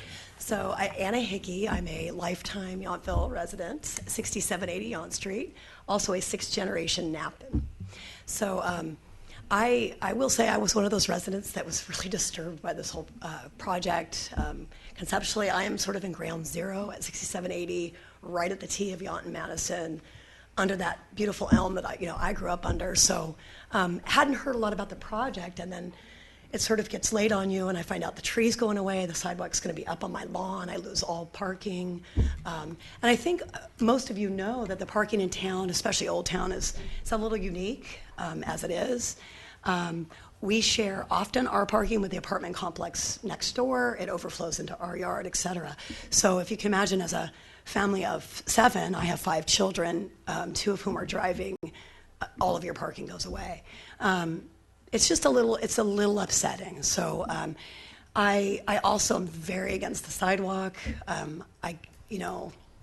I feel that we are in Old Town, and Steve was explaining to me last night that this has been a concept, and so it's changed that. What I will say is I was extremely pleased with the reaction to we came very upset, and Steve and crew listened to everything we had to say. And, last night when I went home, it was raining, and I was discussing with my oldest and youngest children, and I was about to take them out on the porch to sort of tell them what was going to happen. And there they all were in the dark. They had left here and come down to kind of visualize our situation. So I do appreciate that, Steve. And if, I really do believe there's a way to save that tree. I think it's really silly to take that tree down. I've kind of fought for it to be cared for, sprayed, and trimmed ever since I can remember. So I'm never going to be excited about that sidewalk. I do appreciate the white and not the yellow. I don't know if you saw the original plan. That truncated dome would have went right up to my front door, pretty much. So the fact that they're moving it is really an attempt to help us not have this inversion right into our front yard. So can't say I'm crazy about it. I'm really happy that we're doing the sewers the way that you're doing. I think that's brilliant, not having to tear up the street. I guess I also, the impact on parking, we can live with all of that. Not crazy about the noise. Again, where I'm located, I was going to ask you, Steve, when you're saying that the plumbing is going to be sort of a rolling, what about our house right at that T? Because we're sort of affected both across and on our sides. Will we have more than one day without water, for example? Let's hold on to that, and I'll ask him to answer. Yes. But I want to get through all your comments in case there are Yeah. more questions that we want to follow up with you on. Okay. Well, I guess the main comments is just trying to protect some of our own privacy. And for me, the Old Town Yountville charm, as I said, I grew up in town, so for me that look is, I know as others may not be crazy about it, but for us it's very important. And we feel, I have seen this town change, trust me, from a bar right across the street from our house. It's been an interesting evolution, and we love what's happened to the town, but we've also loved that we've had our privacy and that we've been able to keep the Old Town look. So on that note, that's why I so heavily am against this sidewalk, because it just completely changes the look of the town on our end. I know there's an issue about, as far as foot traffic, we have I mean, believe me, I see it. It's really Yountvilleans and it's early morning. We do not get the tourist traffic down on that end of town. We really do. We're more faced with the bike and truck traffic. So a sidewalk for, there's not a whole lot of foot traffic there, with the exception to early morning walkers. And I'm just not certain why we need to do this. Why do we need to change the look of that part of town?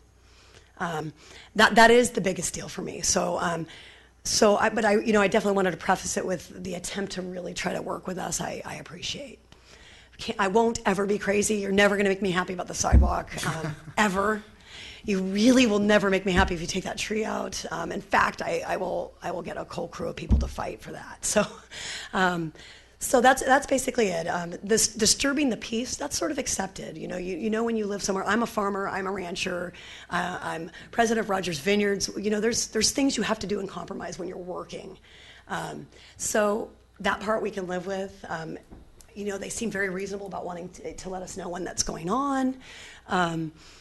Again, we're not crazy about it. With 5 kids, I'm trying to imagine what that's going to be like at 9 o'clock at night. The noise. But yeah, I'd really rather not see a sidewalk. Don't want to see the tree gone. That's pretty much what I have to say. I thank you for fixing the sewers. I know they're overdue. And I just appreciate your guys' willingness to let us have a few words on it. Well, thank you. Pretty much it. And thanks for coming again tonight. I know you spent some time last night as well. So yeah, I was a little more awake then. I've been out in the fields all day, so I'm sorry about that. But thank you. Yeah, thank you All very right, much. thank you. And the question that had been posed, could you just describe if there's any additional impact on the immediate intersection? No, because it's, the section where the lateral comes in is the critical one there, and it's no different when it comes through. The big thing that we'll be doing is that's where we really will be focusing on door hangers or other communications. I will also point out we'll be creating a project page on our website and doing email notifications. So we're very pleased that a lot of folks signed up for those so that we can really keep. But the key here is for us to let the neighbors know when they're going to do the sewer work and then when we do the road work as it rolls through. Right. Could you maybe just to show the closest sewer lateral work to the, if there's multiple at the intersection, just so everybody understands? No, what happens is that the pipes go from manhole to manhole. So there's a manhole here in the intersection, and then there's a manhole further down. So they would do that section. So anybody who has a lateral from the apartments or whatever to this would be affected during that work. And then there's another probably clean out up here, which is the end of the line. And so they're probably on that section between the end of the line and the manhole. So, but that would be 2 days then, because the point goes from, no, it'd be 2 days. If it goes from right, but their that lateral center intersection manhole is the north end of one day and it's the south end of the next day. Right, but they're only connected to one of those 2 sections of pipe. I'm talking about in terms of the disruption, but it'll be clear what those nights are if it's more than one night at that precise location. I want to clarify, Mayor, because in this case, there's only one lateral, and it's where, when we talk about the disruption for service, it will be only on the section where their lateral comes into the sewer main. So there will only be 1 day's impact, and we'll just have to communicate which day that is when we know which one they're going.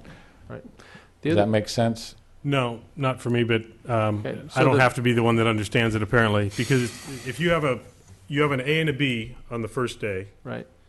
A is down Yount Street to the south, and B is right in the center of the intersection. No, what they do is they'll be working from manhole to manhole. So right. they'll start so that one manhole and that then you the just other. said. So you have the manhole there. I'm calling that manhole A, the one you had just to the south, there. Okay. Then you go to the center of the intersection. That's manhole B. Right. But manhole B then is used for the next day. No. No. Okay. When it goes to manhole C. Yes, but the disruption, what you need to be thinking about is when they're doing from A to B, then that section. No, I understand that part. I was just trying to clarify for the residents that are at the intersection that may be impacted by the work above ground. Right. So it may be more than 1 day. The vehicle noises and stuff will be there, but their sewer service would only be affected 1 day.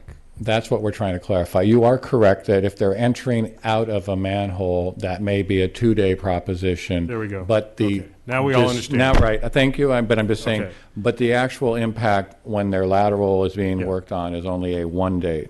Okay. And I do want to mention Oh, we got that clear. I do want to mention that in this section, the sewer system goes down Monroe, Yount, and Yountville Crossroad. The other system goes down Madison and then Yount to Mount. So what we've looked at doing is a short section of open cut trench to connect the two systems together. So if there's a backup in the system in Yount, it would overflow into the system in Yountville Crossroad. So there would be some short distance of trenching and new pipeline here. So that's, not every single piece of sewer work is, in situ, cured in place. So there are this section here, and then also down at Madison and Washington would be another, we call them a loop.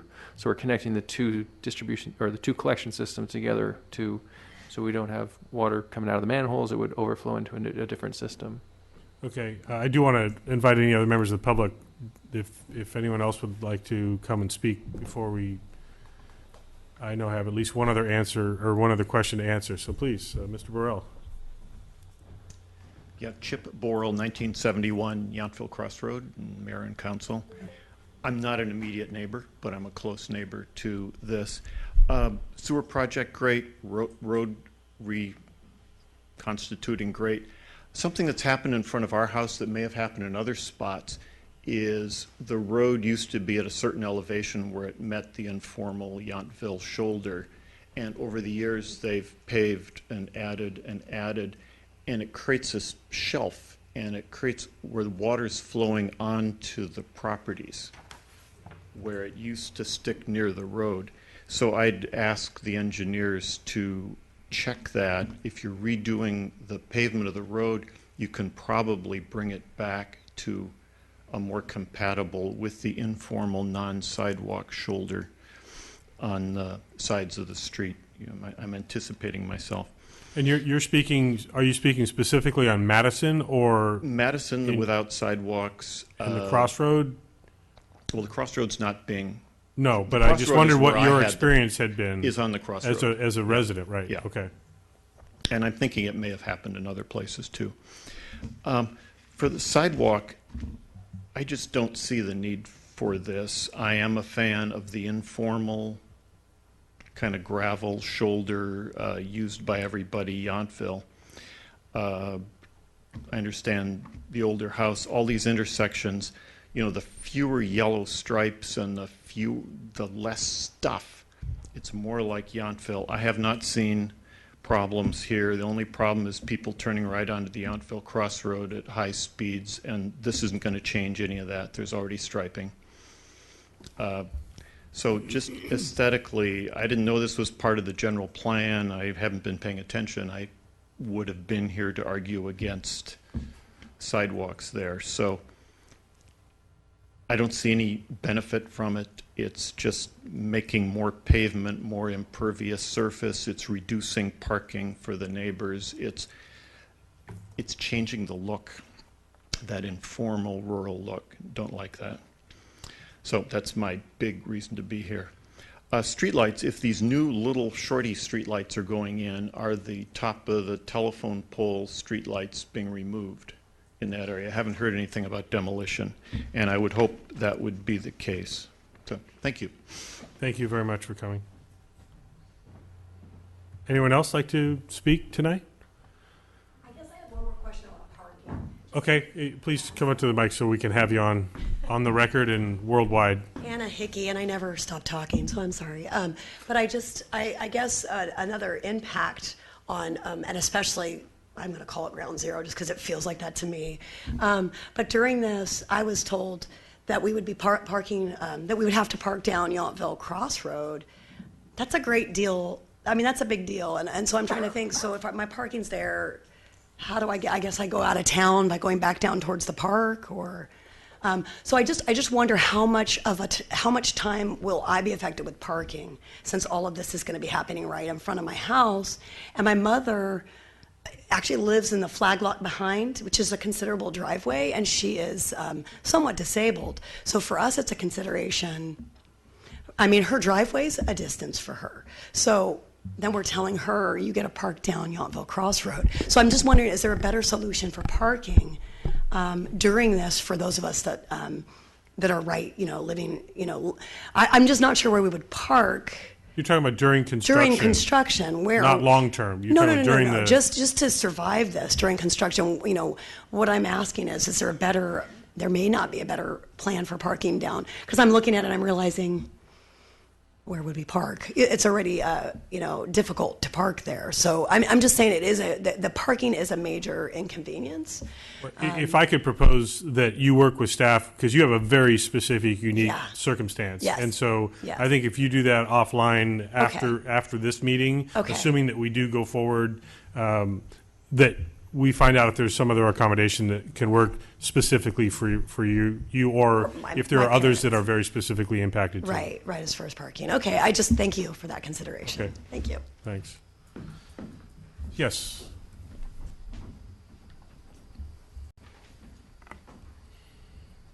Welcome.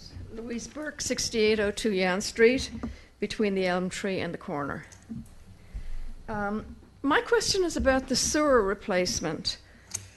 I'm understanding tonight that it's actually going to be from Madison South.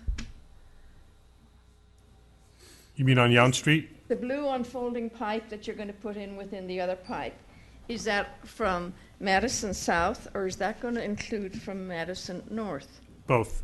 It goes, as it's proposed, Madison into the intersection at Yount Street, and then on Yount Street, north and south. North and south? North to where? On Yount Street. Yes, I'll let Graham describe what he's pointing at and give you the exact dimensions.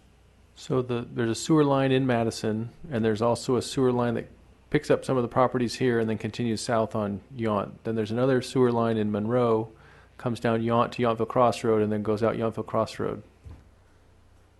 So where are you putting the replacement? There'll be a short section of pipe connecting the two systems together just south of Yountville Crossroad. So what you're putting in front of my house is a section of pipe, not the blue rollout thing. Probably both. There'll be a short section of new pipe, and then there'll be the slip lining and the cured in place on the main that's already there. Whoops. Thank you. Louise, I believe it's slip line in front of your house, but you're very close to where the open trench will be. There will be a short distance. Graham, can you show her house? And she's along the line there that will be slip lined. Correct. So they'll slip the pipe inside the existing pipe, probably at your house. I think the clean out is about here, and then there'll be a new pipe between the clean out and the main in Yountville Crossroad. So there's going to be a major, your 10-foot digging to put in the new pipe right there. Just Correct. north of your property. Just north. It'll be in the intersection. In front of, your house. Well, I mean, it's in the intersection of Yount and Yountville Crossroad is where that open. So there will be a major disruption and a major digging there. It goes that part will be done slightly different than the slip lining. That's correct. I mean, it's more than slightly different. It's Yes, it is. my It's more understanding is- impactful. It would be trenching because there's no existing line there I've now. already had to replace pipe at my house twice. Within my property from the clean out by the street back. And so I'm concerned when you're saying you're doing a jiggly thing right there in front of my house. You're transitioning from the blue plastic rollout liner pipe to you're going to make a trench and you're going to put in the old style. That's what I'm understanding. And what For a segment. Yeah, what's the stretch of that would be trenched and used with a metal pipe? I think it's about 100 feet. Yeah. And is there a transitional issue there to go from the new technology to the traditional technology? They would go from the manhole in the intersection at Yount and Yountville Crossroad to the clean out, which is like a manhole at the end of the line on Yount. So they would create a new manhole at the clean out, out and is then where? The clean out's probably between you and your neighbor's house here. And is your concern about the construction, or is your concern about Construction the and long-term use of and the it? long-term use and there's a transition there from what Right. you're calling your your slick blue new liner for 1/3 the price to this deep trench you're going to put in there at the corner. And anyway, But I'm sorry, I just want to make sure we're clear on what your concern is, that will that deliver the same type of sewer treatment or the system? well, I'm assuming that you people know what you're doing and that long term it's going to last. It's going to be It'll be a new good. plastic PVC pipe. Yeah.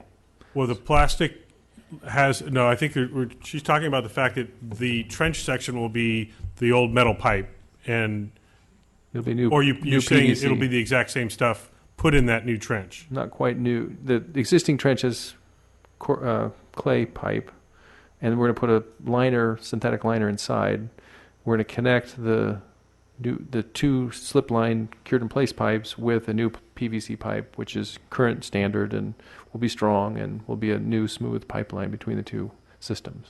And what type of lifetime does that material have? 50 to 100 years. 50 to 100 years. Minimum 50 years, all those materials, even though they change from one material to the other. They would change at a manhole, so it should be fine. Is that clarifying? That's Yeah, part of your concern. The other part is I'm the fact that understanding it was like, it just was not explained. I just didn't get it until now. It's, this whole thing has only, shown up in my life in the last week. Somebody has obviously been planning it and designing it and all of that. And all of a sudden I'm being told all this, including the sidewalk. I'd just like to finish by saying I'm totally against the sidewalk also. So there's a group of us up here at this corner. We see no need for that sidewalk. And in fact, I can see it as a hazard. With the cyclists that rent bikes in town, they haven't been on a bike in 25 years, and all they're thinking of is staying on the thing, or else the ones that are out racing. But they come around that corner, and it's positively treacherous. And if you're going to put in a curb and a sidewalk there for them to bang into, it's just, and it's not aesthetically pleasing. As Chip said, just leave it the way it is. Yes, you can repave the street, but we don't need a big section of sidewalk along there with these lumpy things and these jogs and stuff. We're doing fine without it. And if you're going to put anything in, don't pave the sidewalk. You can maybe at the most put in a curb, and then you can put behind that curb there's either gravel or, like you have down by Keller's Garden, you have like an asphalt thing in behind the curb for the sidewalk part. But I don't want a big white sidewalk like you have south of there, down by the old Landy property. And it messes with the parking too. But you see, now you're getting input from me at this last minute. The drawings are going out to bid on Friday. And how do you change it at this point? we have the ability to change it. I know you do, but it's, I feel we didn't get enough warning. And I'm upset about that, obviously. Anyway, thank you for your service and listening to me. Thank you. So there are two questions I want to ask, and you're free to sit down. These are kind of general questions from your comments. One, I'd like clarification from staff on whether the east side of Yount, where we're talking about, is part of the Old Town Historic District. That's one question. The other question is, what are there any options to, if we want to comply with the general plan, there needs to be a sidewalk put in here for a continuation of the pedestrian sidewalk access. Is that the way I'm understanding that? That is correct. But if you could also plan- speak to the issue of, because the comparison was to the gravel in front of the French Laundry, which is part of Old Town Historic. I just want to clarify what we're talking about here.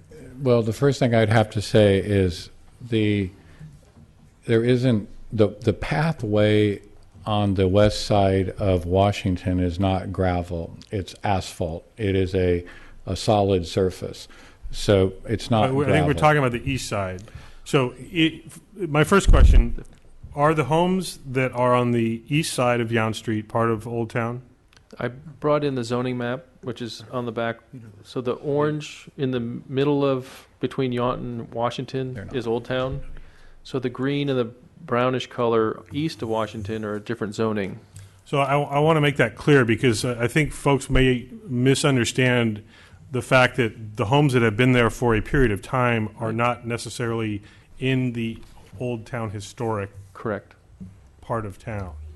So there is that clarification to be made. And I know that doesn't necessarily isn't the answer that everybody wants to hear, but that's the legal technical distinction. I'll just leave it at that for now. And then I think on the concern about the French Laundry Gardens, the asphalt concrete is the Old Town standard with the wood curbs.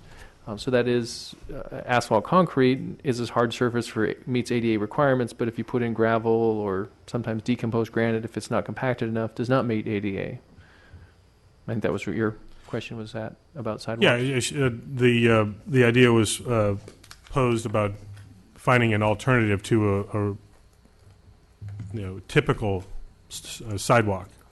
The general plan policy is on the side that affects the Yount Street where we're proposing to fill the gap. 11.1, provide pedestrian bike connections which link residential areas with local serving businesses and recreational facilities, including parks, schools, the post office, town hall, community hall, and the commercial core. And I will also point out that as part of the complete streets policies, this is our designated safe route to school connecting that segment of the community down Yount. We do recognize it's a change.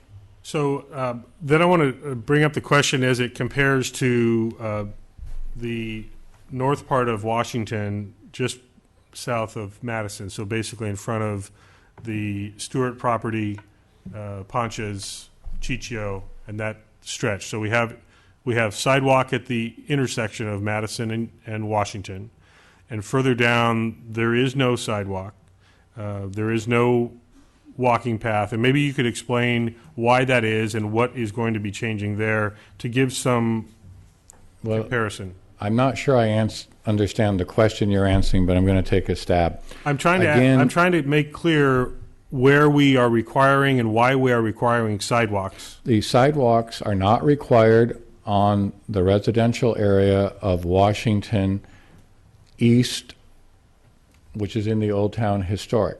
The Town Council has required sidewalks in the commercial areas north of Padroni. So, for example, the Jessup Cellars area has sidewalk.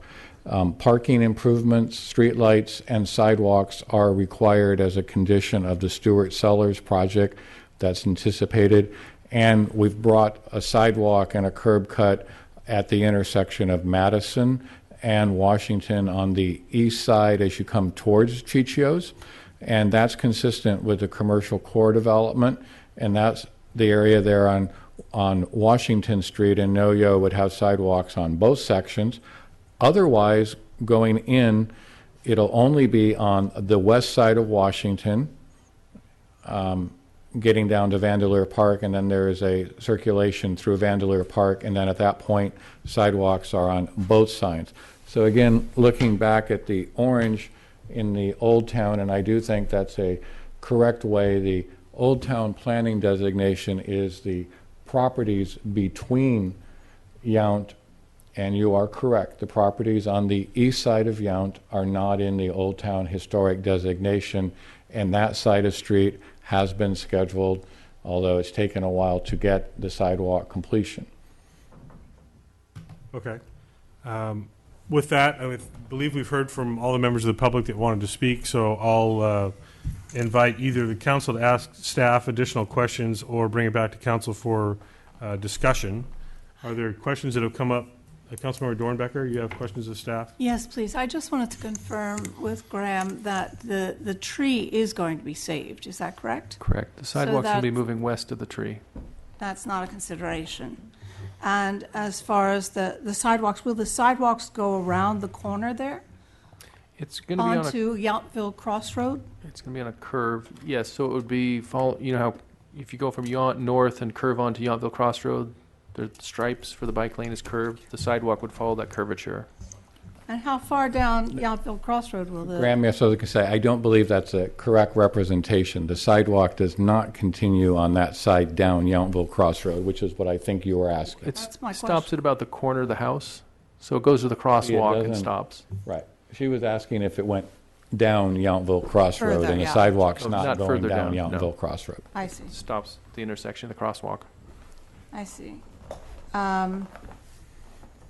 And in the new section of pipe that's going to be, will you also be injecting the CIPP in that section? No, we won't need to because it's a PVC plastic pipe, so it's a Ah. brand new pipe, so it doesn't need to be, it's the clay pipe, the old pipe that we're putting the new pipe inside of. I see, because that's degenerating, and so the new pipe Correct. will, I see. Those are my questions, thank you. Other questions of staff prior to deliberation?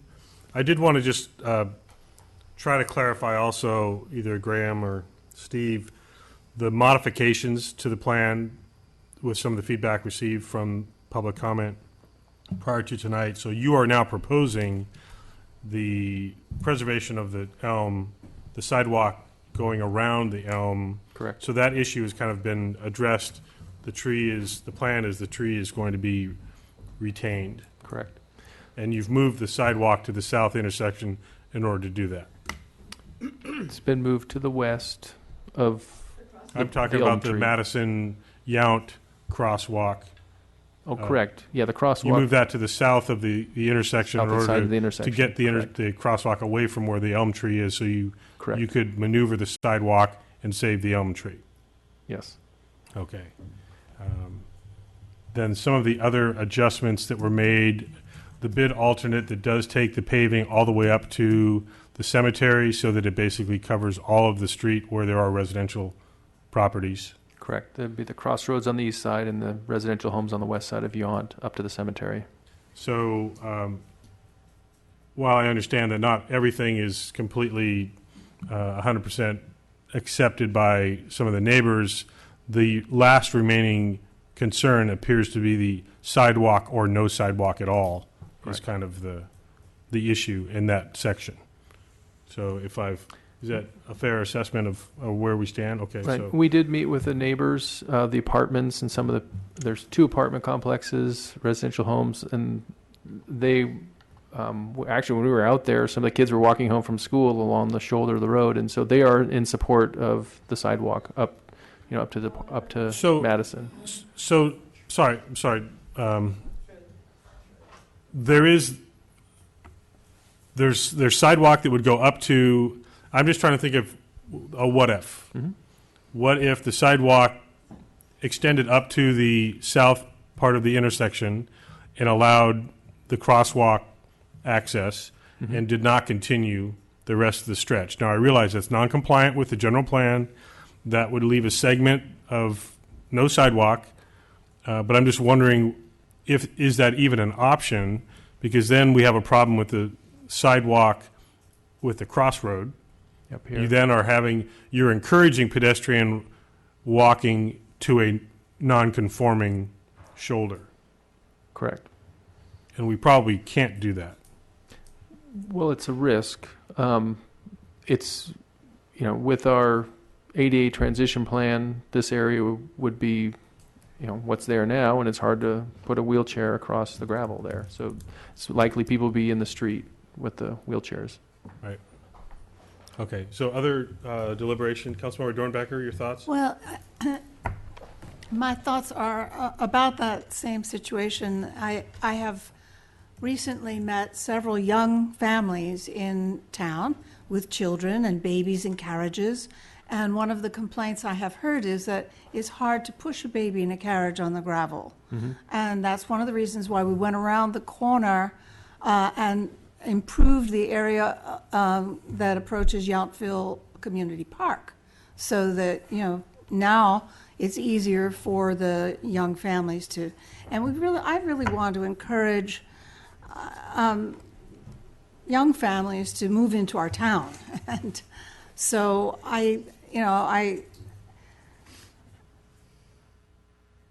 And when I'm out walking, my husband and I both walk in town, I find it sort of sometimes a little frightening almost to walk along on those, gravel areas where the ditch comes, right up to the. So that's one of my considerations. I'm thinking of young people with babes in arms and also people, as you said, who are elderly and in wheelchairs. And I think that they should be taken into consideration too. I'm glad we're going to save the tree. And that's very important. And as much as we can mitigate the disruption for the residents there, I encourage you to make sure that happens. And we'll be watching. But anyway, those are my major concerns. Thank you. Okay. Councilmember Mueller, your thoughts? I would love to find a way that we could slow down traffic as it's moving along to Yountville Crossroads, but it really doesn't seem to be kind of part of this plan. But maybe that little piece of the corner that is on the southeast, I know that there's going to hopefully be some discussions with the planner for that historic property. That's really one of my big concerns right there, that being able to slow down that traffic is, I just think I just know there's going to be a problem someday, but that's really not part of this discussion tonight. First, I'd just like to say I'm very, very sympathetic with the residents. I know there's a lot of changes here, and I've certainly listened very intently for that they are opposed to this. But I feel like my job here as a council member, as an elected member for our residents, is really to consider our entire community, and our entire community has embraced the general plan. This is part of that. And, I would just be, I see a lot of the children in the apartment complexes kind of getting out in the street, and I know there's some people in wheelchairs that come down Yountville Crossroads a lot. So I think that I really I would be devastated if, one of the children were ever injured, walking to school. So I am in support of this project, although I have certainly heard the residents, and I understand your concerns. So that said. Thank you. Councilmember Hall. Yeah, I have one question for Graham with regards to the actual proposed sidewalk as it's in the report. Something as the conversation was going about from the residents who would be directly impacted. So as we look today, and I know where the sidewalk ends there just north of, what's the name of this? Was it Weber? Adams. Adams, thank you. As it ends there, what is is there actually a curb that's proposed and then a sidewalk on top of the curb? Because I think you indicated that with regards to the multi-residential unit there, it's going to be left open for parking for people to pull in and park. Is that going to be then a flat sidewalk without a curb on it? Is that? Actually, if you're familiar with Hurley's, where we have that kind of a slightly rolled, raised, it would be that type of it. So it'd be a very clear designation of where the sidewalk is, but also accessible and traversable. Okay. Maybe that's about an inch or so of a lip. There's actually a lip so that traffic knows that it's going in and out of a driveway. Well, the example I've been using is behind Wells Fargo on Oak Circle. You drive up over the rolled curb and the sidewalk into the parking lot behind. Right. That's what we're looking at by the apartments and the home north of the apartments. So it's clearly designated pedestrian as a sidewalk, but it's not so obtrusive as to have a 6-inch curb or however tall a normal curb is. It's a 6-inch curb, but it's rolled curb, so you can drive up over it. I see. And you drive over the sidewalk and you drive into the parking lot there. And so this would be similar. Okay. I'm not gonna So it make wouldn't any be a more vertical curb, it'd be a comments about rolled curb. Okay. So then, I guess the only other thing that I haven't heard any discussion on is at least with the other council to this moment, is the extension component or the bid alternate, which I would suggest highly, given we're in the process of looking at this, that it would be something that we should very seriously consider, given that when you get a bite at the apple, we don't want to have to come back and redo this again. So that would be something that I would encourage. Now back to the sidewalk. I recognize it's a change or potentially a change. My biggest challenge is not that nothing to date has happened, thank goodness, because there is no sidewalk there, but without clear designation as to where pedestrians are going to be and people on the road, whether they be on bicycles or in their vehicles, that corner, which I drive around quite frequently because I have an office on the Yountville Crossroad, is dangerous. And I know people out there that walk up to Yountville Road. I've done it myself. And I just think more clear designation as to where the pedestrian should be rather than the bicycles or the vehicles, which everyone is in the same right-of-way at this juncture because everyone's on the road. That's at least my experience. And I don't live at that corner, but I go past it basically every day. The bigger problem are those stop signs. And that is my primary concern, is that the public safety issue that we wouldn't be addressing should we continue to go without a sidewalk.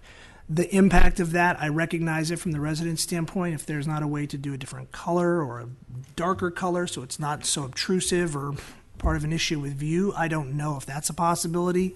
Certainly something to consider. But other than that, I mean, this is this is certainly something that we went out to bid. Councilmember Chilton and I were on ad hoc committee a year ago or more to get the funding for the project to do the repavement of this. It was a big deal. It was in the newspaper that we were going to get monies to actually fund this project, as well as the town hall seismic retrofit, which we're all sitting in tonight. That was the first time this town went after money for this kind of a project, and up until that point, the only other project of that nature or that size would have been the Yountville Community Center. So I know it may be a surprise because it's coming a week or so before the bid's supposed to go out, but it was something that, I mean, it was pretty far out there, and the monies were set aside early enough. And I mean, the sidewalk is a public safety item, and that's something that's consistent and in fact written to the general plan as far as our plan for that. So I could support the project as it's stipulated with the bid alternate included. Thank you. Vice Mayor, your comments? Well, my comments are probably generally the same. I will echo statements of Councilmember Hall and Mr. Janes that I think we would be almost nuts not to take on the bid alternate now. I still question whether we should even have it as an alternate, but I always get worried about how things get added on and prices, et cetera. But hopefully it's low. I can't imagine going back and it'd be cheaper. I just can't imagine that as possible. So hopefully we can put that in. We need to put that in. I am glad, as Ms. Hickey, as you said, at least we saved the tree. No, you'll never be happy about the sidewalk, but I think there's going to be a sidewalk, and I'm glad it's smaller, at least. Speaking for my kids, I only have two. He's got more. If your kids are as loud as my kids, you probably will never hear the construction during the time. So I know it'll be an inconvenience, but it's temporary, and you know, we can't replace sidewalks, and I know you don't want that part of it. We can't do sidewalks. We can't do streets. We can't do sewers. I mean, to hear that we have, are they clay pipes? The existing pipes are clay. They're clay pipes. So this could get a lot worse. Let's put it that way. You can't do that in silence, and it's just going to happen, but it's temporary. So I think it'll be great once it's done, and hopefully we won't come back for as long as all of us can remember. And I do think, I'm glad they're smaller. I think the sidewalks, if you just look at the maps, having been down there as well, I think they make sense. And I hope they're not too obtrusive. Thank you. I first want to say, I think you've heard it from the council, that I want to say thank you to all the residents that have made it a better project with your feedback. From the narrower sidewalk to the saving of the almond tree to the white domes instead of yellow, curb cut modifications. So there have been several things that have been adjusted thanks to your feedback, and I appreciate that because you do know best what happens in that area. Then it does fall on us for general public safety, general access beyond just the intersection. I think that we would be remiss if we didn't take the public safety issue into serious consideration here. I look at this as very similar to the stretch along just south of Mount, between Mount and the bridge, that used to have no sidewalk. and we were asking kids to walk down Yonge Street and go to the elementary school, and that was kind of crazy. And then we got the curb and the sidewalks from the development of Yountville Square, and now it feels like, yes, there's a little more city look to that, but there's a whole lot more safety too. And all the folks that live in those homes, I think, appreciate the fact that their families can walk along the street in safety. So I would also support absolutely the bid alternate, whether it comes in favorably with our general bid or not. It was our intent all along. We should have had the language in there, I think, to be more specific, and it wasn't. So I would absolutely support that, as I think the rest of the council has. I would see this as another example of how we can make our projects better with the support of our residents and hearing some feedback. We are willing to listen and to modify, and I think that's what you're hearing from us tonight. So with that, I'll invite a motion if there is one to be had. I'll make a motion that we approve resolution number 3159-14, approving the plans and specifications and authorizing staff to advertise for the construction bids for the Madison and Yount Street pavement rehabilitation and sewer repair project ST-0011 and WW-0008. Second. Councilmember Moeller made the motion, and Councilmember Hall seconded. All in favor? Aye. That's unanimous, so thank you. And thank you again for coming tonight, coming last night, giving your feedback prior to this, so much appreciated. We're going to move on to our third administrative item, which is a mid-year budget review number 16 for fiscal year 2013-14. Yes, thank you. Slight delay in bringing this report to you. I normally try to get this in front of council in February, but due to some unexpected circumstances, we're here the first meeting in March. So I'm just going to walk through some of the highlights of the budget review and some of our proposed adjustments. And I'll start with the general fund revenue. We've updated our projections, and they're very positive. Property taxes were increasing by $16,500, and we increased our property assessments increased this year by 5.43%, which was more than we had anticipated. Sales tax revenue is really trending well, and we're adjusting our projection by $100,000 to $1,115,000 for the year. Last year was the first year we exceeded $1 million for sales tax, and this is a 2.5% increase over what we received last year. TOT, which of course is our favorite revenue source to talk about and our largest revenue source. We're on track. Normally I only have November numbers, but with the delay I have a full 6 months of TOT, and at the 6-month mark compared to last year we're $400,000 higher. So while we keep saying we're going to reach a plateau, we may get there this year, but we are adjusting our TOT projection by $600,000 to $5.8 million for the year. And we do think that is achievable. Going forward, we do think we are really getting to that peak revenue. We obviously won't have the new rooms that we've had over the past couple of years. So the increases will be more, they'll be more marginal, and they'll be based on filling rooms during the slow season and incremental room rate increases. With that, we're also increasing our building permit revenue. With the construction of Vineyard Oaks, we expect to see another approximately $25,000, and that's probably conservative, so we're projecting $55,000 for building permits. Our Parks and Rec department is doing so well. Their programs are very popular, and they are increasing their revenue projections by $32,500. A big part of that is in the after-school program, which has been very successful.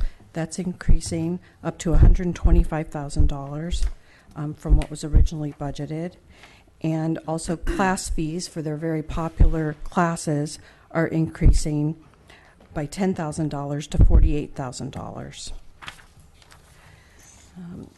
We're also increasing in our charges for services, and these are related to planning and engineering charges. And these are for projects where staff collects a deposit and then works against it. And there's been more projects than we anticipated, and so we're increasing those projections by a total of $50,000. And then we've also have our miscellaneous revenue, where we don't really anticipate receiving a lot of miscellaneous revenue, but we did receive a one-time refund of prior year liability and workers' compensation costs, and that's based on a pool that's then evaluated based on our experience. And since our experience has been good and the pool had some money left over, we did get a refund of $28,000, and we're adjusting our miscellaneous revenue by $41,000. So that's the revenue side of it. And now we'll talk about the general fund expenses. And one of the first requests that I'm proposing is for the finance department, and we're requesting an additional $13,000, and $10,000 would be to fund part-time accounting assistant to help us go from bi-monthly billing, utility billing, to monthly utility billing. That is going to increase our workload, and we want to do the job well, and we need some extra help to do that.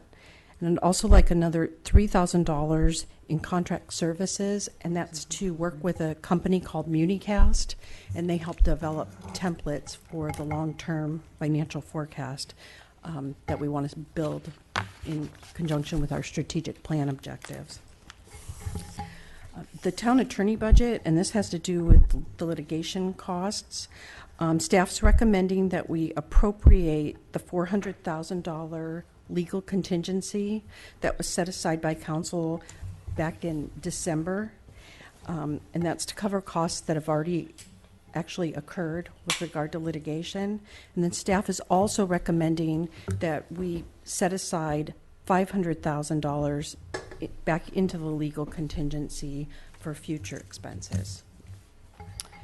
The planning and building department, we're proposing $30,000 for building inspection costs.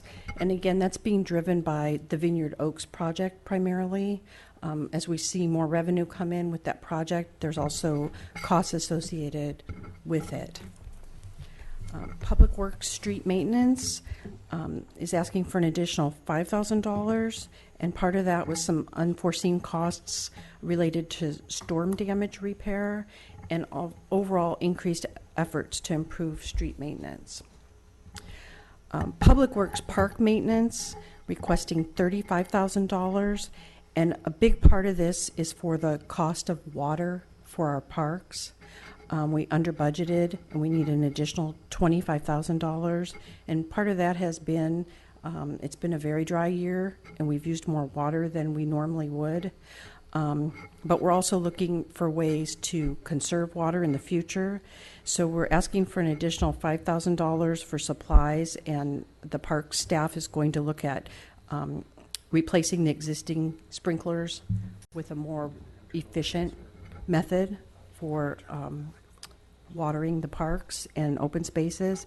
And then they're also requesting an additional $5,000 for contract services for things like required playground inspections. Sorry, just real quick. Maybe can we turn off the podium mic? There's just some background noise going on. I don't know whose mic it might be, but Kathleen's hitting her Thank you. microphone with Sure what paper. you were saying. She doesn't have her. I don't have a little thing. So maybe we could take the Teresa Fuzzy thing and give it to Kathleen. There we go. That's tricky. Okay. Thank you. Hello? Okay. Okay, thank you. Okay. Public Works, where was I? Government buildings. Her paper's hitting that. We're requesting an additional $12,500. $6,500 of that is to come from PEG fees, and it's to actually upgrade the visual equipment here in the council chambers.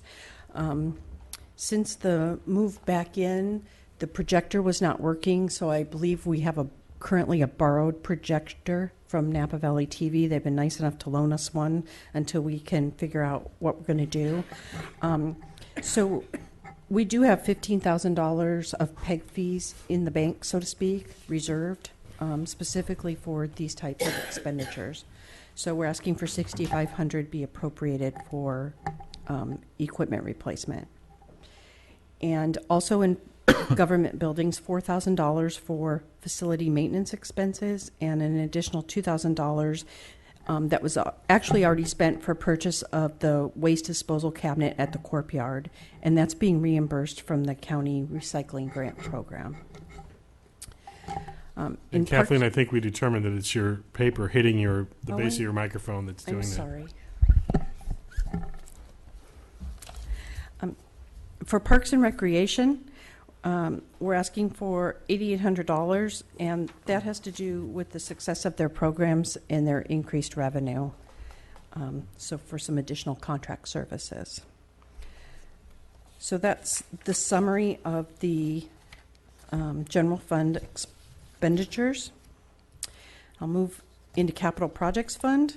So, I'm sorry if I could Yes. interrupt just very quickly. In Yes. case people don't have long-term memories on questions, are there any questions about what Kathleen's About covered so general far? fund? Yes. I knew I couldn't get past Councilmember Hall or the Vice Mayor without questions. So, Councilmember Hall? Yeah, Kathleen, thank you. So just to make sure that I understand.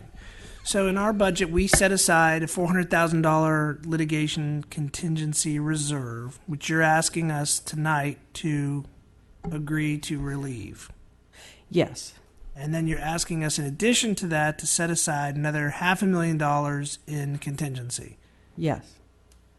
Because with the $400,000 appropriated, there'll only be a $50,000 remaining balance in the litigation budget. Mm-hmm. Okay. But the costs are Just make sure I read it correctly. ongoing, yes. And I will refer you all, there was a memo that the town attorney prepared, and I will also go a step farther than the finance director, since I just signed off on over $100,000 in legal expenses for the month of December, so we are now 50,000 over that contingency amount, so you will very soon be needing to talk to the town attorney, and we'll probably be back looking at fine-tuning the final budget, and I'm optimistic we will not need to fully allocate all of that 500,000 contingency that we're talking, but we are definitely asking that action be taken today, and that's where we've reserved the lion's share of the anticipated revenue, and then hopefully we are able to conclude our matter shortly, and we'll be able to reallocate that if it's not utilized. It's just for my clarity. Right. I understand. So my next question is with regards to the Public Works Park maintenance. Yes. This is I'm trying to understand it. So $25,000 for utilities, water, and sewer to cover the cost of water for the town's park. Yes. Is this based on, pardon me, my voice is breaking. Is this based on volume, or did we evaluate what our rate of for the cost of water was going to be, or is it both? It's both. It's a combination of both. We under budgeted. Okay. And then we've used more than we anticipated, and it's basically because it has been such a dry year. The simpler one is, I would say, we suffered from the same situation as many of our single-family residents, where we were irrigating during the months of November, December, January, when typically we don't, and that was not anticipated. So that's where the usage component is. And we are working right now. I mean, our system's off since it started raining, and I'll put a plug out there to anybody that's listening. You should have your sprinklers off. But one of the factors that was there is, like everybody else, we simply have been irrigating for 3 months when typically we don't. And that is the biggest factor that has led to that blown budget. Those are my only two questions. Thank you. Other questions on the first part of the report? Councilmember Moeller? I know we talked about this a few months back. It's about security cameras in town, and I thought that Can you just give us, we're going to see that in the other budget? I know we've got more vandalism going on in the. I have asked that'll be a more forthcoming. We've asked for some proposals from the Sheriff's Department on camera systems, and I'm hoping to get that, and that'll be part of our budget discussion as to whether we will look at some portable ones that they might recommend or some more permanent installations, but that is research that we're currently doing. So that's just going to take us a while. I'm optimistic that we may be able to allocate some money in next year's budget if that's the council's priority, while fine-tuning, because what we really need to make sure we hone in on is the right system that can grow and then the management. But you are correct. We've just concluded security systems, including cameras here at this facility, expanded security cameras at the community center and community hall complex, as well as the first time cameras are going in and security out at the corporation yard. So you are correct that we've been, and now what we want to look at is probably a more strategic deployment for both a security and a law enforcement related component. Let's not get too specific about where our security measures are in place. Let's let everyone assume they're everywhere. They're everywhere. Any other questions so far, Councilman Mueller? No. I think we're at Capital Projects Fund. Okay, yes, Capital Projects Fund. So here we're proposing two adjustments, and one is actually would be a new project, and it's with regard to traffic circulation plan. And our Public Works Director has been informed by MTC that they require a traffic circulation element update each time the town updates its housing element. So in order to start that process, we're asking for $10,000 to get going on that project. And that would just cover the costs for the current fiscal year. And then we put whatever funding we need in next fiscal year to complete the plan. And that would be in the Capital Projects Fund. Additionally, we're asking for, and this is in the gas tax fund, it would require a transfer from the Capital Projects Fund. We're asking for an additional $10,000 in our tree, curb, gutter, and sidewalk program, and that would be to complete sidewalk grinding on Larkspur, Heather, Holly, and a few other streets through town. So if there's any questions on these. I have a question about the housing element. When is our next one due? In January of 2015.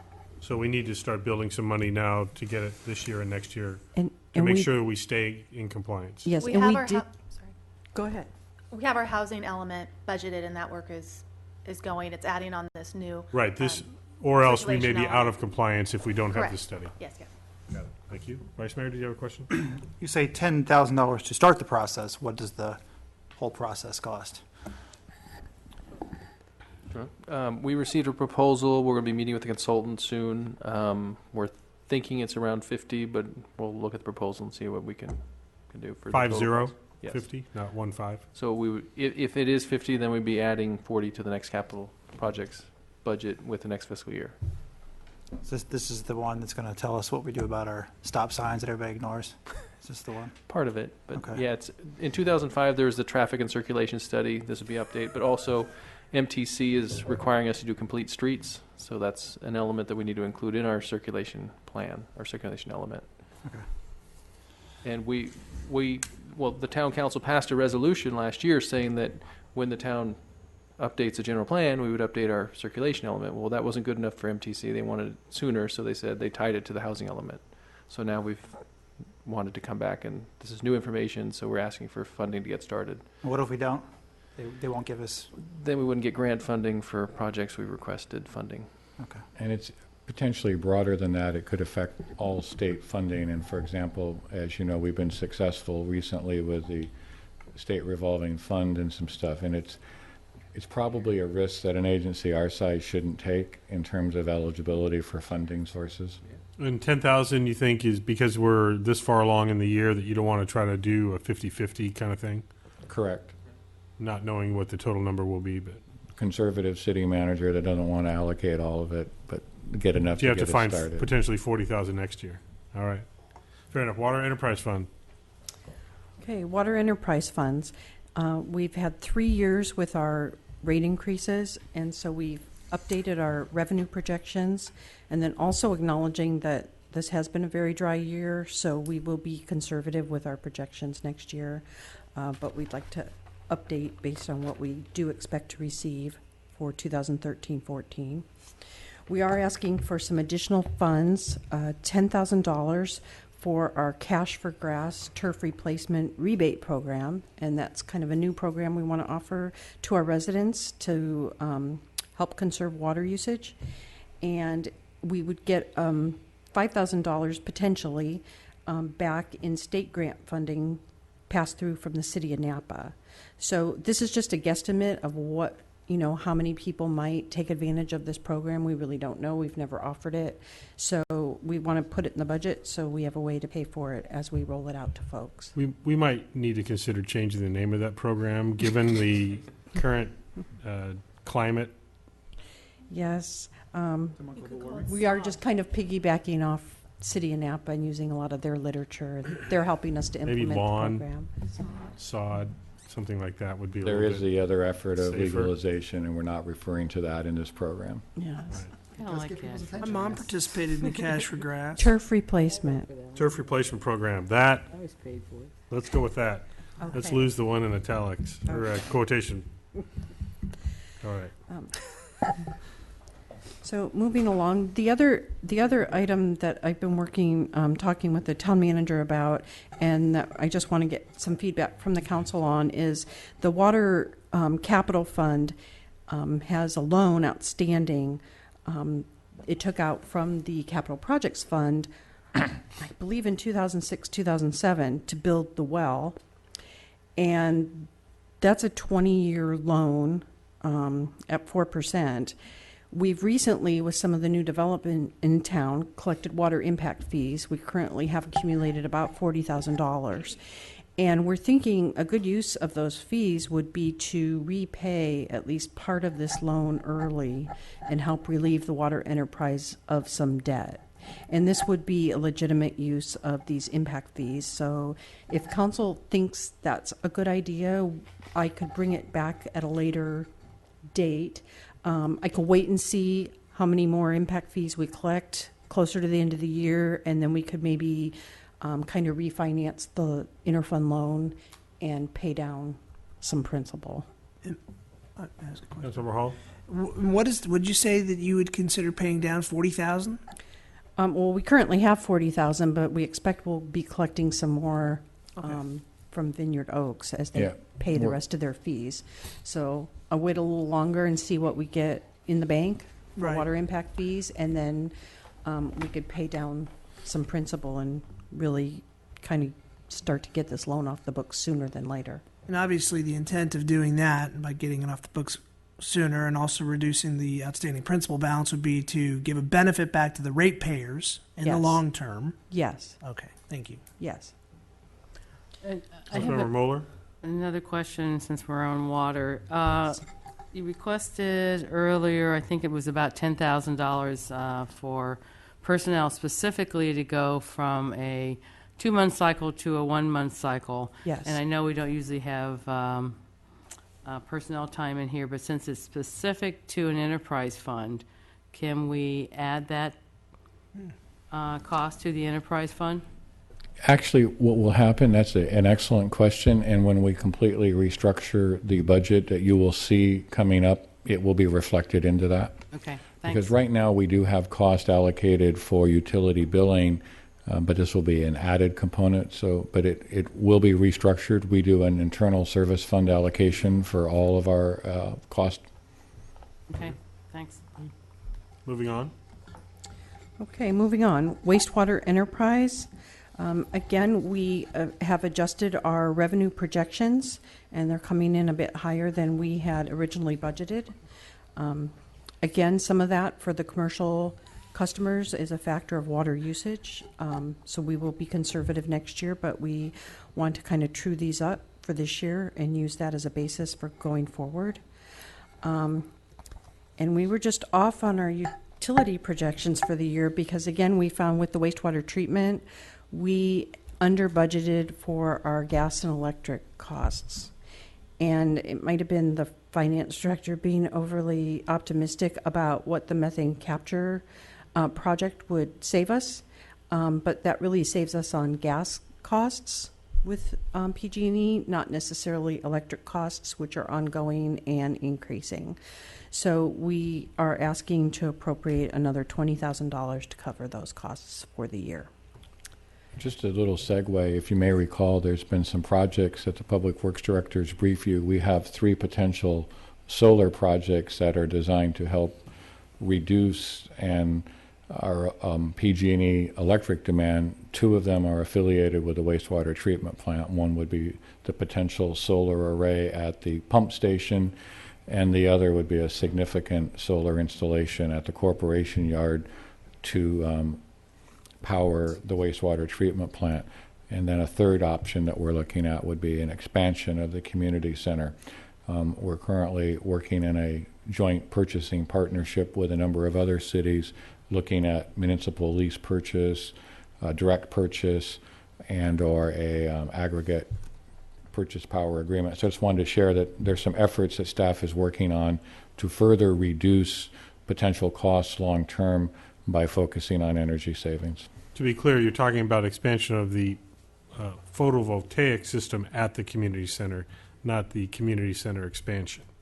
That would be correct. Center. As one of the 3. The solar panel. The solar arrays, Yes, the solar, okay. whatever it takes to generate the solar. Let's just want to make sure we're clear there. And so those both have positive impacts long term. And right now, the good news is the studies that the Public Works Department's been working on show that if we were to go down the municipal lease purchase option, that the savings are positive year 1, so we actually save a little bit of money, pay for the lease, and then over a 15-year cycle, we would own the system and then generate all the savings. So you'll be seeing that in the next probably 3 council meetings. We'll be bringing a briefing to you to get some feedback, maybe 4 council meetings on where we're at. But I do want to share that if we're successful, especially, that will help to control future utility rate increases. So we are definitely working very hard to look at alternative sources and work on project costs that will have a benefit for the ratepayer. Great. Kathleen, we're going to keep pushing through. Okay. Try to stop interrupting you. It's okay. That's part of the fun of it. So with the, I just wanted to highlight the Recycle Water Expansion Project, which is being funded with the state revolving loan. We're not asking for any adjustment, but just that we will be factoring in as we work on the next year's budget, our debt service payment, and that we have to have a reserve in place before completion of the project of 1 year's debt service payment. So we'll be sure we set money aside. That's one of the requirements of the loan, set money aside for that. Last but certainly not least, we're very excited about this check over here. We were actually anticipating it. Samantha told me it was coming, and there it is. Yay. So the $5,000 donation for the Bottega Gran Fondo and another $1,000 contribution from the chamber. And so we're adjusting our youth subsidy fund because that allows us to help more kids this year. So on the last page of the report, I tried to summarize all the adjustments so you could kind of see them all on one page. And then attached is a resolution for your consideration. Thank you. And I'm happy to answer any final questions you may Any have. additional final questions, or have we covered everything, Councilmember Hall? Just one repeat, and that is, I'm looking at your summary, and I see the expenditure adjustment of $400,000 for town attorney, but I don't see the set aside for the additional $500,000 contingency. Yes, the set aside's not shown there, but it is highlighted in the resolution. Okay, thank you. Any other final questions, or is there a motion to be had to adopt the mid-year adjustments? I'll make a motion to adopt resolution number 3160-14, approving mid-year budget adjustment number 2013-1403 for fiscal year 2013-14. Second. From the Vice Mayor, a motion, seconded by Councilmember Mueller. All in favor? Aye. Thank you very much. Thank you very much, Kathleen. Thank you.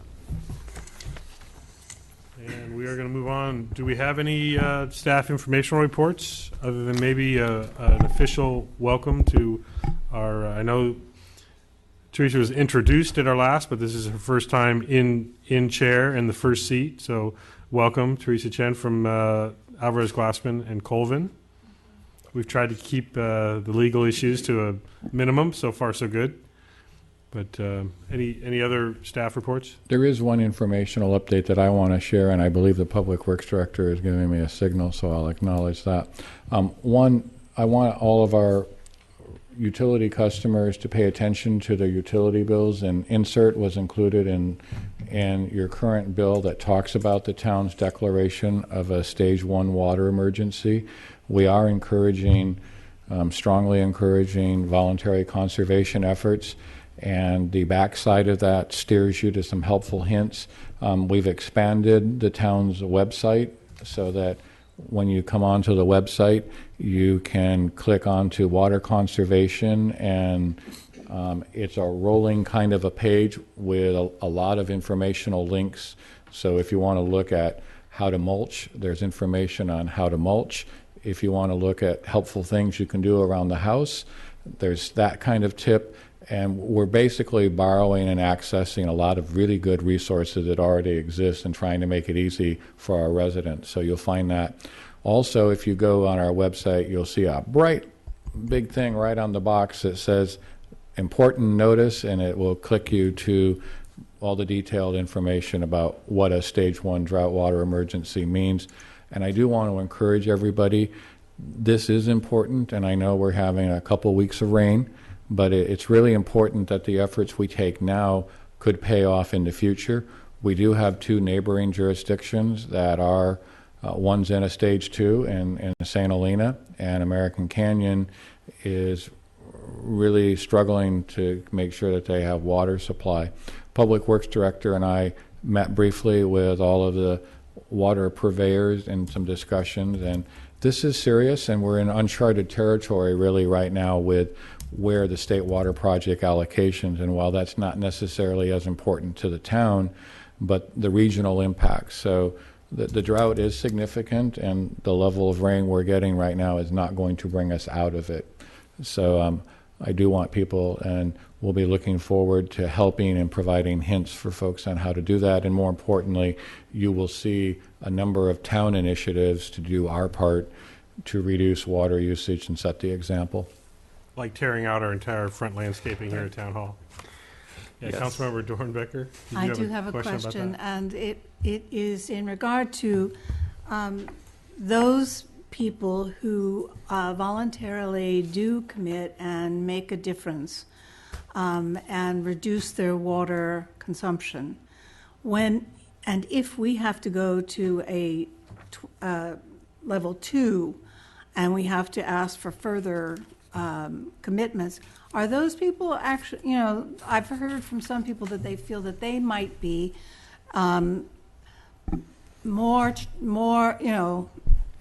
being not punished Penalized. more, but that they may have to bear it more than people who have not complied. And I was wondering, how do we balance that? What do we do? No, that's a very fair question, and I think what people need to realize is when we get into the more progressive stages 3 and 4, it actually goes into rationing where you're getting an allotment, and it's not, oh, you went over. So then you start getting penalties and things like that. So that's what you want to avoid, because, for example, the city of St. Helena, and I'll just use that for reference, right now you're getting a survey, you have to indicate how many people reside in the property, and they will be allocating 65 gallons per occupant plus an allocation for your outdoor landscaping. So that's what we really want to Per try day. to avoid. But I understand that. So, and the allocation is not based on your prior, it's just an allocation of a Right. certain. When you go to that flat allocation, so that's where the people that are practicing conservation will be in better position to manage that potential consequence. Thank you. And the tiered structure that we have is costing more for those that are using more. Correct. Also. There's 4 tiers. So I want to reiterate what the town manager says. We are putting together a lot of rebate programs for taking out turf. Toilet retrofit is ongoing. We're looking at smart meters. So in a month or two with the city of Napa as part of our Prop 84 grant program, we'd be able to offer people, if they want to put in a smart irrigation controller on their lawn, then that would help reduce, when it's raining, it wouldn't turn on kind of thing. So we're also looking at that at our town parks so that we would have these controllers in our parks. So if it is raining or it's been irrigated enough that the actual sprinkler system won't turn on. So it's helpful for the town and for the citizens. So we are looking at more of these measures, benefits, rebates, things like that for the public. We're working with other agencies. What are they doing? What can we use to get information out to the public? So we are definitely trying to emphasize conservation by us and by the community. I also want to mention that tomorrow we'll be opening the bids for the recycled water project. So we hope that we're bidding at the right time of year. We had a lot of interest at our pre-bid meeting. A lot of contractors showed up. A lot of questions about the bids, so we know they're reading them and they're really sharpening their pencils, and we should get some good bids. So if the bids come in lower and we don't need to get as much of a loan from the state, then we wouldn't have to have as much of a set aside for the annual. But there's been a lot of attention in the media about recycled water, not just water conservation, but also recycled water. For example, Healdsburg is trying to sell it to farmers and agriculture, and so they're trying to get the permit. Well, we already have our permit, so we're ahead of the curve on many things with recycled water, and if we can recycle, we will be in the situation, we're expanding our system by 20%. We'll have 6 miles of pipeline instead of 5. We'll have more users, we'll have more storage ponds, and we could recycle 100% of our wastewater from the town and the veterans home in a dry year, and then we'd be one of the few agencies in the country and the world who could do that. So the geysers in Santa Rosa can do that, but there's very few places that would be able to do that, and we're just in a unique situation with where Rector Reservoir is, where our pump station is, and then to pump the water across the valley to the customers. So I just wanted to express some of the excitement about bringing back to the next council meeting, asking you to award that contract. Great. Any other staff reports? Just quickly, we have an indoor movie this Friday night, Tad. Indoor. Very exciting. And then Sunday is Breakfast with the Bubble Lady at the community center. Super cool. We put kids in bubbles. On Sunday? And one other thing is just a reminder, we have one of the, I think, the events that many of us look forward to, which is our volunteer recognition dinner is tomorrow, and that's our annual opportunity to say thank you to the many people that volunteer on our boards, commission, and other areas that help make this community what it is. That's right. Thank you. I'll move on then to Napa County Flood Control and Water Conservation. Napa Mayor and Flood Control Chair Jill Teckel and Supervisor Brad Wagenknecht are going to go yet again with District Engineer Phil Miller back to Washington, D.C. to continue to lobby for additional funding for the Napa River, Napa Creek flood protection. That's getting harder and harder to get funds for, which is making people somewhat nervous since there's plenty more to do. There's been plenty done, but plenty more needed. Also, each meeting we get a drought update, and of course they tend to be dramatically different. But as of February 25th, the meeting date, it was described as moderate drought conditions on average in Napa County. We're much better off than many places in the state. They talked about one of the challenges we have, though, is our reservoir levels started so much lower this year since we tapped into a lot of the reservoir water last year during a dry year. The impacts that are being felt most statewide, hydro energy is down about 15% across the state because of the low water levels in the reservoirs, so that energy is not available. There's a reduction in agricultural production statewide, a significant percentage, which is kind of hurting the overall economy. But I just go back to when the town of Yountville and council at the time had the foresight to sell our North Bay Aqueduct water rights to one of our neighboring jurisdictions. We were looking at $250,000 a year in drought insurance, and what is happening now is what we anticipated would happen, which is there's no water, whether you have rights or not. And so that was a substantial savings that we have been incurring for the last several years. So that was really, really critical that we made that decision. That's it for flood control. I do have some other meeting reports, but are there other meeting reports from anyone else? Councilmember Hall? Yes, on February 19th, I attended the Napa Valley Youth Gang Violence Commission in Calistoga. It was, as usual, a spirited meeting of law enforcement. What I would say, the principal thing that came out of that meeting, there was a good presentation by a group in Santa Rosa that actually is doing some work with the local youth and trying to prevent gang activity. But probably the most interesting component out of that is today, the way the commission is set up and written, there are only 4 recognized municipalities in the county of Napa. But due to our proximity and location in the center of Napa, they're going to rewrite, I believe, we're going to try to get them to rewrite the current bylaws of the organization to include Yountville as one of those additional municipalities that might resist or might reside or exist in the Napa Valley, therefore allowing them to actually have meetings here that would count toward their 4 meetings per year. That said, I'm working steadfastly to get Yountville added to that set of bylaws.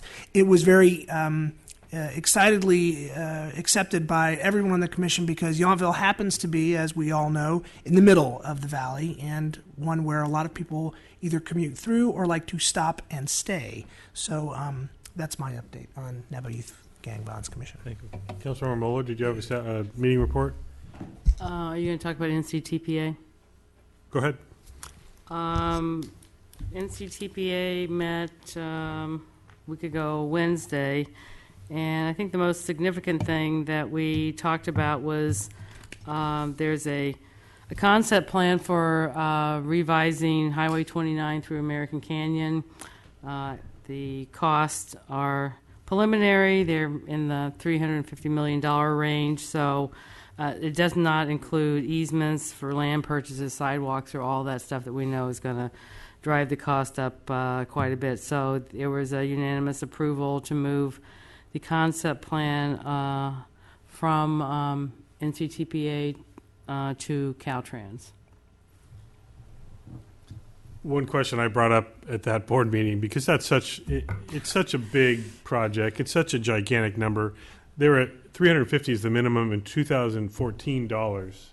Right. So they're talking about this thing being $500 million by the time they buy land and get to it all. I said, is there any way that they can piecemeal some of this project so that, maybe American Canyon can get sidewalks, speaking of sidewalks, or do something about the traffic mitigation down there. And so that's kind of the idea. But it's such a hard project to get your arms around. It's so big and so expensive. Yeah, and I just asked a simple question if we're going to be able to, is the traffic going to move through American Canyon faster? But that definitely brought a lot of comments from American Canyon council members at all. So we read in the paper. I thought it was a simple question. I didn't know. The one other thing about the NCTPA meeting is I pretty much every meeting that Caltrans has a representative show up and give a report, I asked for an update on the litter removal on Highway 29 and our on and off ramps in and out of Yountville. And we were given a specific name of a contact that the Caltrans representative was going to go back to the office and make sure that she contacted the NCTPA office. But they are committing to improving debris and litter removal. And I asked about, could we adopt the ramps? Because we've had some local business leaders offering to clean it up ourselves if they won't do it. And so they've taken that idea back and are considering it. Of course, then they get into legal issues about people on Caltrans property. They have. I will give them credit. If people noticed about a week ago, there were several bags of debris that were scattered along the side of the highway for a day. But they did pick those up. So I think the ongoing reminders have paid off, at least to a little bit of a degree. So that's good. Then I'll just continue with a couple other. I want to mention the Yountville Tourism Improvement District Board met to discuss 2014 budget. I noticed I saw some of those numbers in Kathleen's report also. And we heard a presentation from the Napa Valley Film Festival recapping the 2013 festival and some general early ideas of what they're going to be doing and wanting support for in 2014. Also, several of us attended the Yountville Elementary School Red and White Rockabilly Dinner Dance on Saturday to support the elementary school. It was over at the V Marketplace Event Pavilion. Fun time. Some interesting outfits, some red and white outfits, some rockabilly outfits. But that was fun, and it's always easy to go and support the school. Tasty Yountville, the street fair on Saturday coming up March 15th. Cycle for Sight, Rotary Ride for Veterans on March 22nd, which is from the Napa Rotarians. That starts down at Justin Siena. Those are the items I had on my list. Anyone else have some? Councilmember Mueller? I'll give more details as we get a little closer, but there will be a hazardous household waste recycling event on Saturday, April the 12th at Rutherford Grove Winery on Highway 29. That's going to be, I've been kind of fighting to get one in Yountville. That's like as close as I can kind of get. So this is, we'll be telling you more later about what you can start thinking about, what you want to drag out from your garage and your expired medicines, etc. So Saturday, April the 12th, Rutherford Grove Winery. Great, thank you. Councilmember Dornbecker, I just know that you spent many hours and a rainy Sunday with the Napa Valley Marathon, so maybe you could give us a recap on that. Well, thank you for the opportunity because it was really quite amazing. The Napa Valley Marathon took place last Sunday, but the day before that, there's an expo and Marathon College, and it was just madness. There were so many people. And during the course of it, I found out that there was a group that had come in from Austin, Texas. They were called Gilbert's Gazelles, and there were 42 runners who came from Austin, Texas. And they arrived on Saturday and planned to spend through Thursday. So it's really great to see that. And I went and met with them and gave them a little special pin. And, they are a destination marathon. And you may know that the Napa Valley Marathon was designated this year for the second time one of the top 10 marathons in the world worth traveling for. So that's a good thing for the whole valley, and they stayed throughout the valley. They were everywhere, so that's good for our town too. So, yay! Great. Any other comments, Vice Mayor? Anything? I have one comment. I don't know how many meetings ago it was. We had the item that was considered the land between the Ranch Market property and Summerston Priest Ranch. I did not participate in that discussion in an abundance of caution, but we did send a letter to the Fair Political Practices Commission, which came back yesterday. I'm going to give this to the town clerk, but it does state that if there are future deliberations on that property regarding a parking lot or whatever, that I am able to participate in the future. So won't that be exciting? So anyway, I'll give that in there. I just wanted to put that in the public record. Very good. Seeing no other items for tonight, we see the future agenda items on there. Do we have need for a closed session? No. With that, I'll invite a motion for adjournment to our meeting on Tuesday, March 18th. Move to adjourn. Second. By Councilmember Hall, seconded by Councilmember Dornbecker. All in favor? Aye. Aye. Thank you very much. Good night. Good night. See you at Taste of